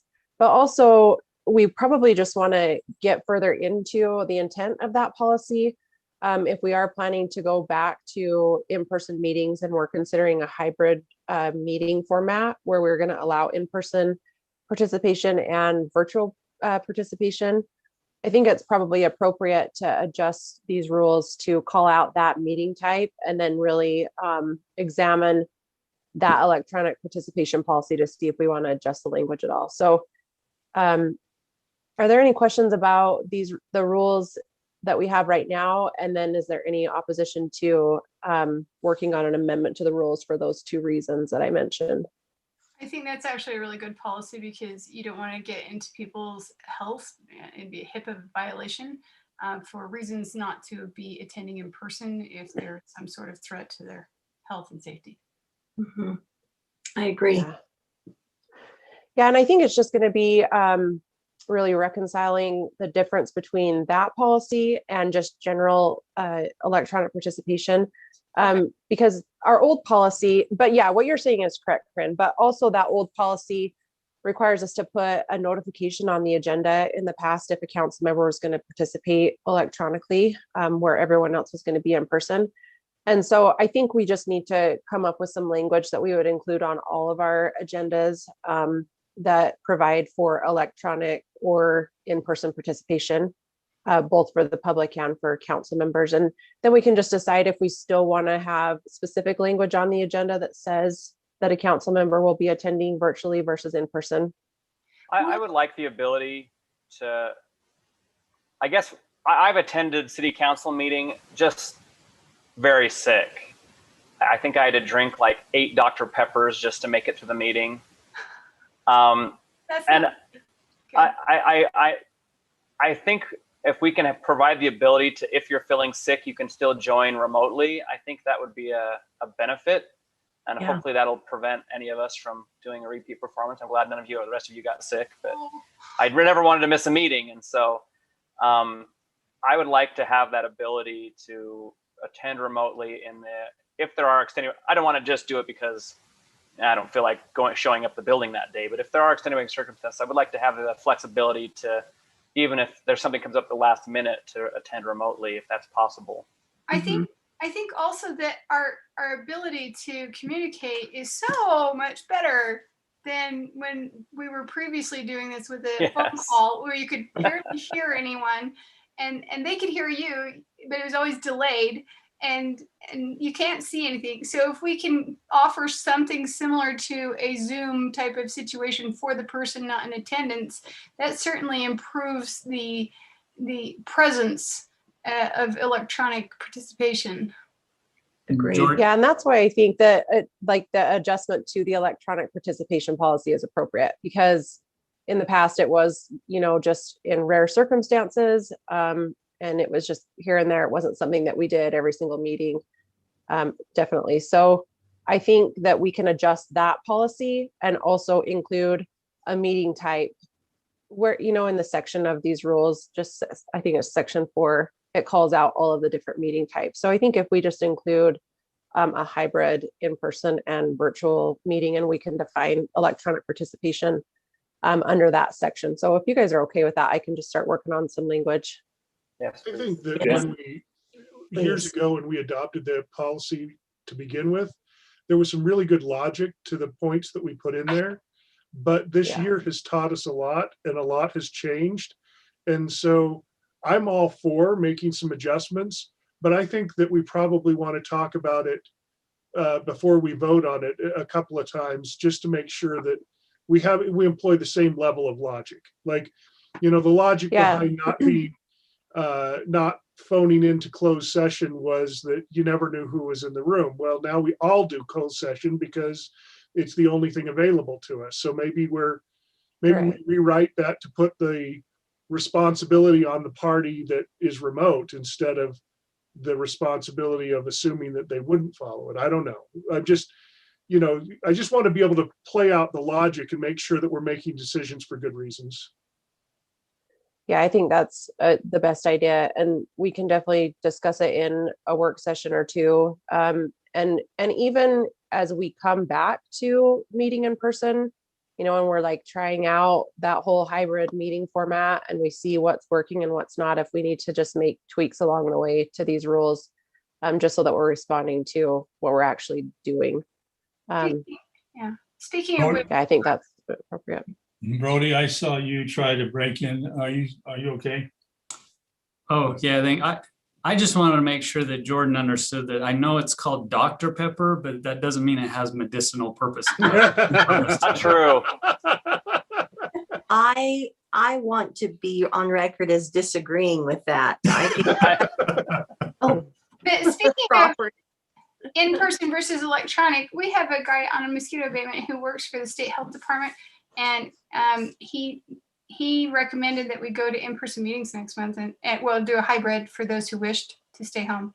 So it's coming. Yeah, and that's what we've been talking about internally too, is pushing for a date certain that we would do a hybrid type of meeting, and we're just still monitoring like case levels and stuff in the community. But the mayor was hoping for May, and so I think as we get closer, we can keep monitoring that. But you mentioned earlier, Corinne, just still using Zoom. That is our plan. We would still just use Zoom for anyone that wants to participate virtually. So there would still be a public link for people to attend the meeting from their home and be able to provide public input on any items on the agenda that allow for that. And then if the council's in person and certain staff are in person, it's something that we're working on. So I think we'll definitely be keeping you informed of those plans. I know that one of the rules that we put in place was that there had to be a physical quorum at the actual anchor location. And I could see that that still may be necessary, only because if things failed, you couldn't continue the meeting if the electronics failed and you didn't have a quorum anymore. I don't know if I'd be willing to put that on, because maybe then that would stop you from holding a meeting at all. I think it would, but I mean, but you're right. You couldn't take the vote. That would essentially end the meeting. It would end the meeting if the third and fourth person dropped out somehow. But we'll look at that when we get to it, guys. Yeah. Okay.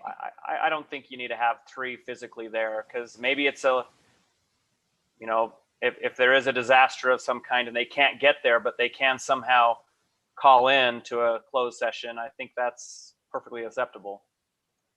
Yeah, and Paul, sorry, correct me on that legislation where it just calls out for an anchor location. Does it specify that a quorum has to be physically present, or? It doesn't. It says that it says we can require that if we want to, but it just says it needs to be. So that's just available. up to us. Our choice. Okay.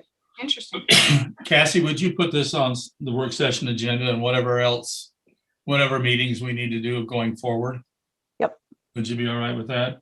And maybe every meeting we need to have a designated survivor that doesn't show up. Yeah. And Cassie, could you give Jordan sharing privileges? He's sent you a visual that he'd like to post when we get it going around the horn. So you can just display it. I don't need sharing privileges. No, yeah, okay. Let's take just a minute and go back to the public. I'm not sure how much public we've got here. This is another opportunity for the public to respond to the council. If you're still with us and would like to respond, could you wave your hand or raise your hand in Zoom?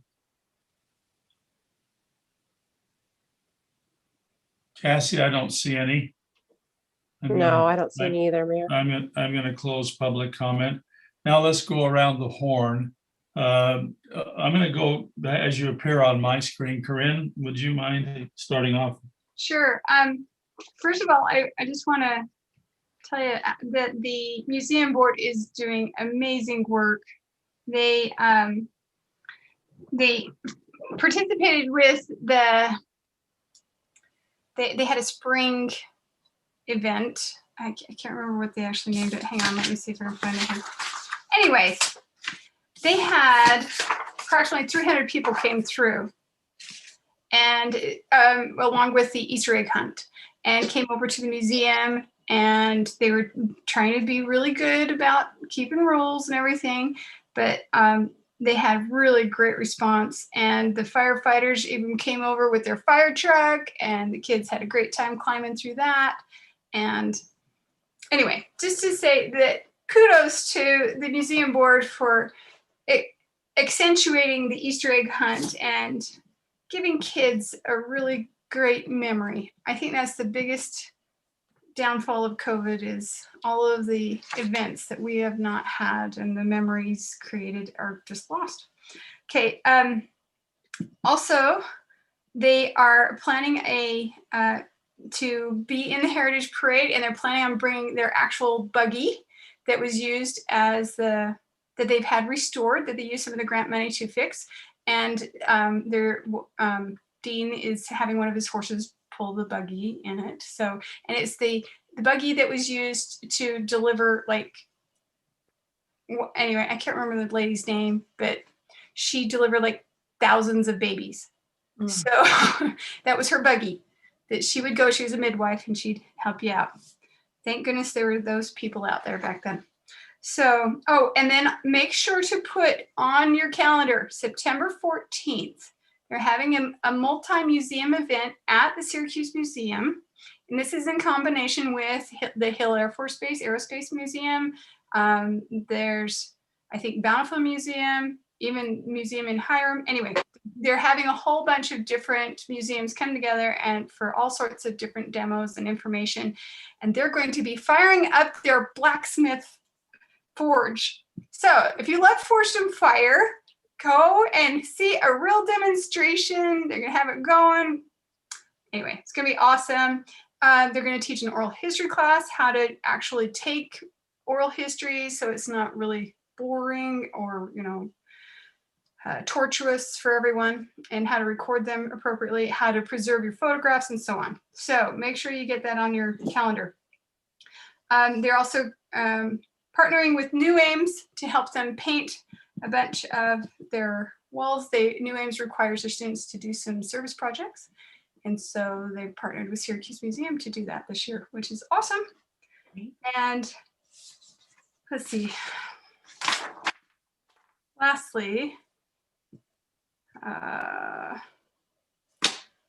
do you want to take care of CTC, Lisa, or do you? I'll just do. I'll tell you a couple things really quick. Yeah, They're coming along really nicely with donations, from private donations from all sorts of businesses.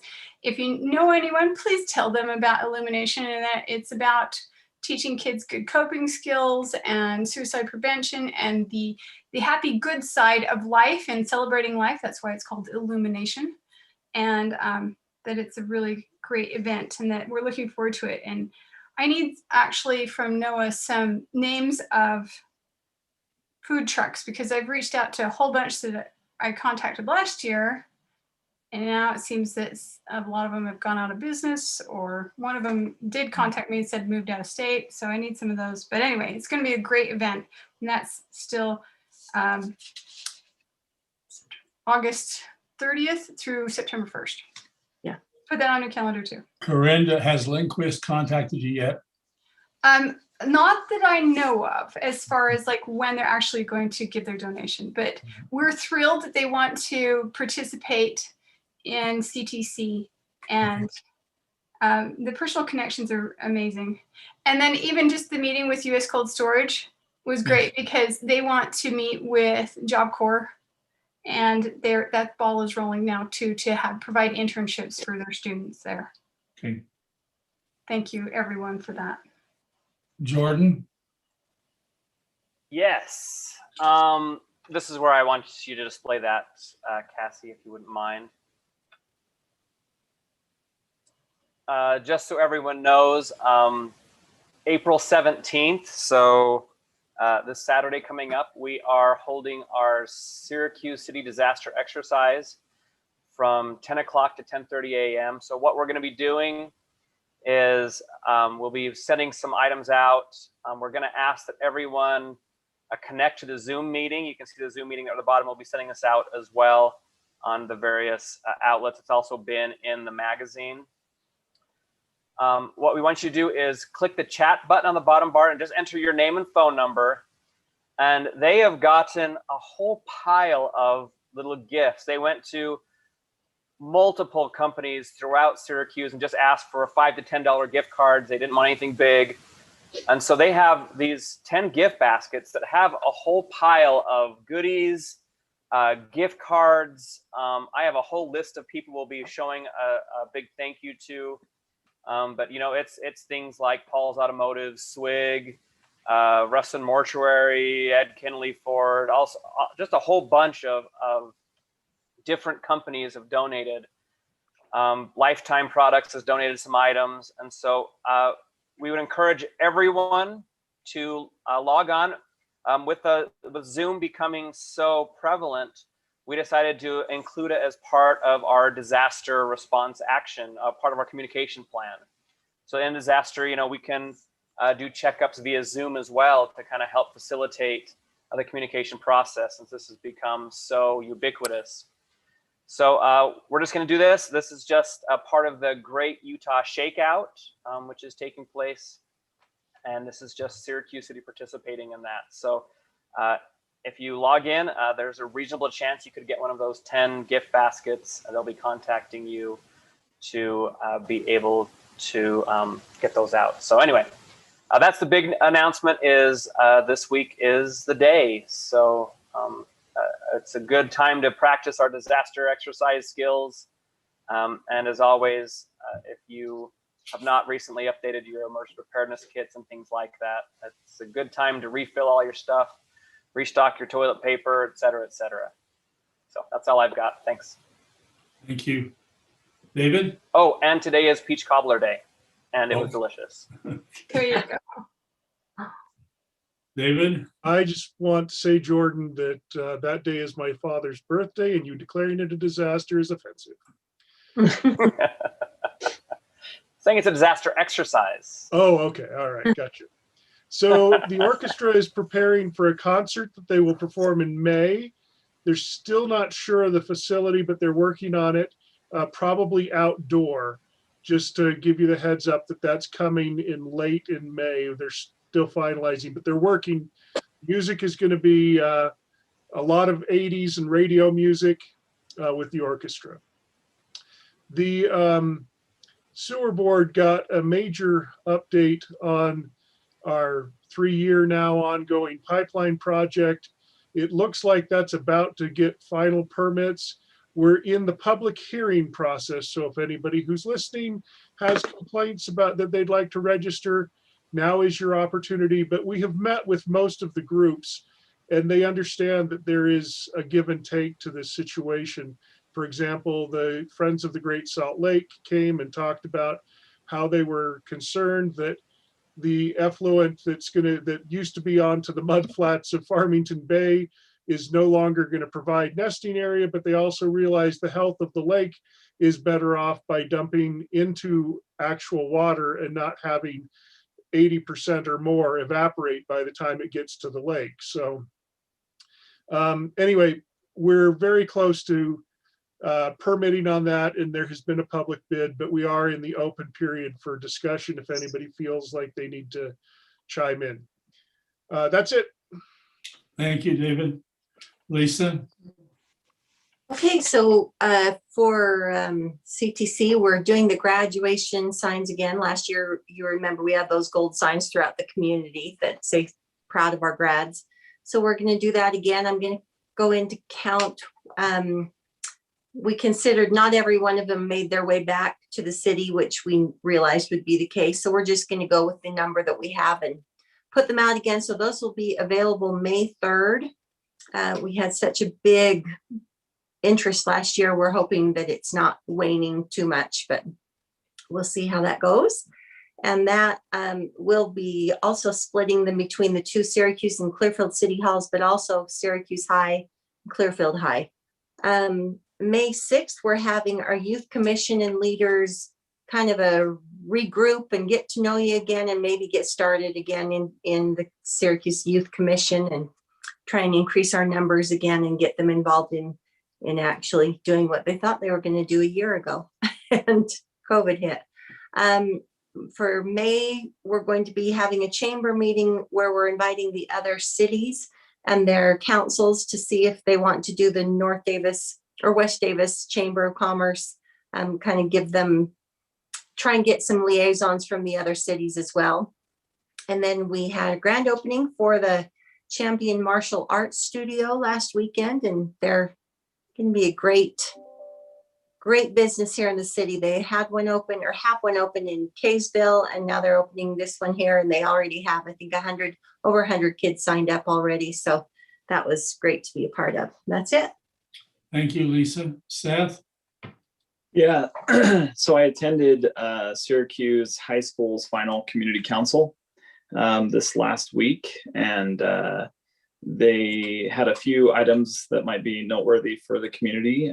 There is going to be their dance. They're going to go ahead and hold it on May 8th. They're working through some logistics with testing and permission slips and some of those kind of things, but there will be at this point, there's going to be a dinner for seniors only. It's recommended that the dance is supposed to be stag.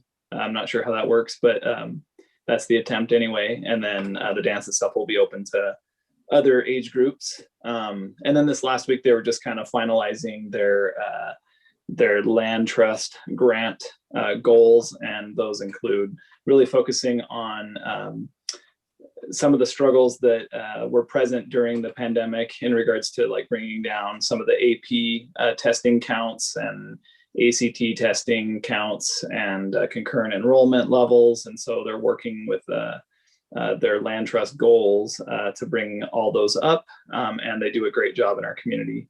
And so, yeah, just working on that. And then you guys on the planning commission, you guys got my notes there, but one thing I probably didn't do a really good justice to it, but Noah did. The last comment on my notes last week was Noah did the training on pedestrian friendly planning.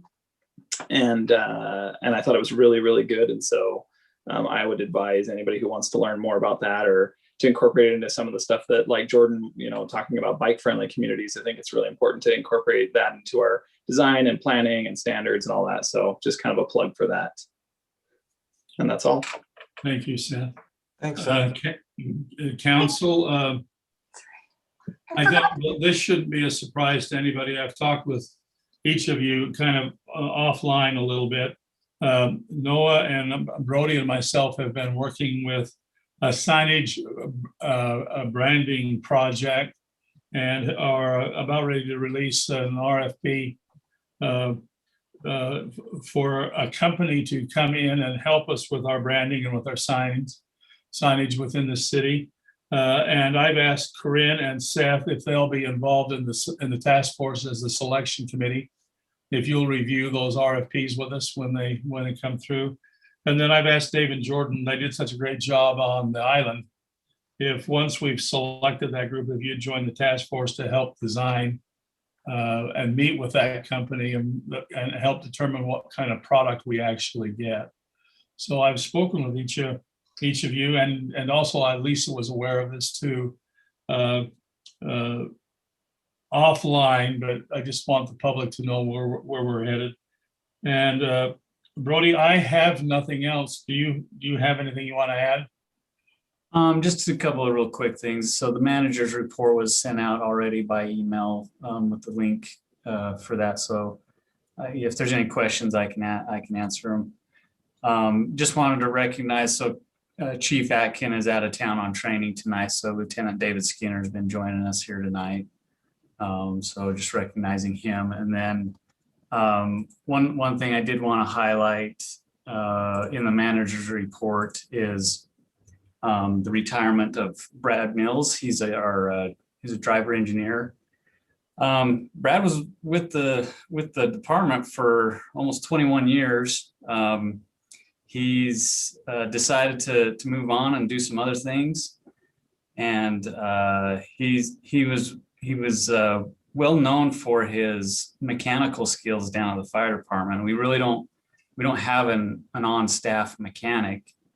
And Brad has really, over the years, he's probably saved the city tons of money on making repairs and that sort of thing to the engines and the ambulances. And he was also well known for just taking care of the vehicles like he owned them, like they were his own. So he'll be greatly missed, but we wish him well on his new endeavors. Hey, Mayor, Yes. I forgot to mention that the Syracuse pageant is starting right now. They had their orientation today, and then the actual pageant day will be June 12th with their luncheon and the whole thing. They are thrilled to be able to do it in regular fashion this year. Yeah. And we might make, for those of you who are still here from the community, our Heritage Days is going to be more normal this year. The only thing that will be different is that we are not going to hire a carnival to come. That has, they have some drawbacks too. They can't come unless they can come a lot of places. So this year we will have a parade. We will have the pageant. We will have seniors things. So there will be a more normal Heritage Days. And the council will be on a float, and we'll have to be careful that we don't violate the Open Public Meetings Act on that float. So, Paul, is that a chance? That's not a chance meeting, but it's social. So, Yeah, that's social. Just we'll have everyone wearing earmuffs or something so you can hear each other. No voting on the trailer. No voting on the trailer. Okay. Council, I would like a motion to consider adjourning into a closed session. So moved. I have a motion by Lisa. Do I have a second? Second. A second by, who did I hear? Seth? Sure. Yep. Okay, Seth. All in favor? Aye. Aye. Any opposed? Okay, that seems unanimous. Cassie, did you send out a new link? Yep, it's in your email. Okay, thank you. See you on the other side.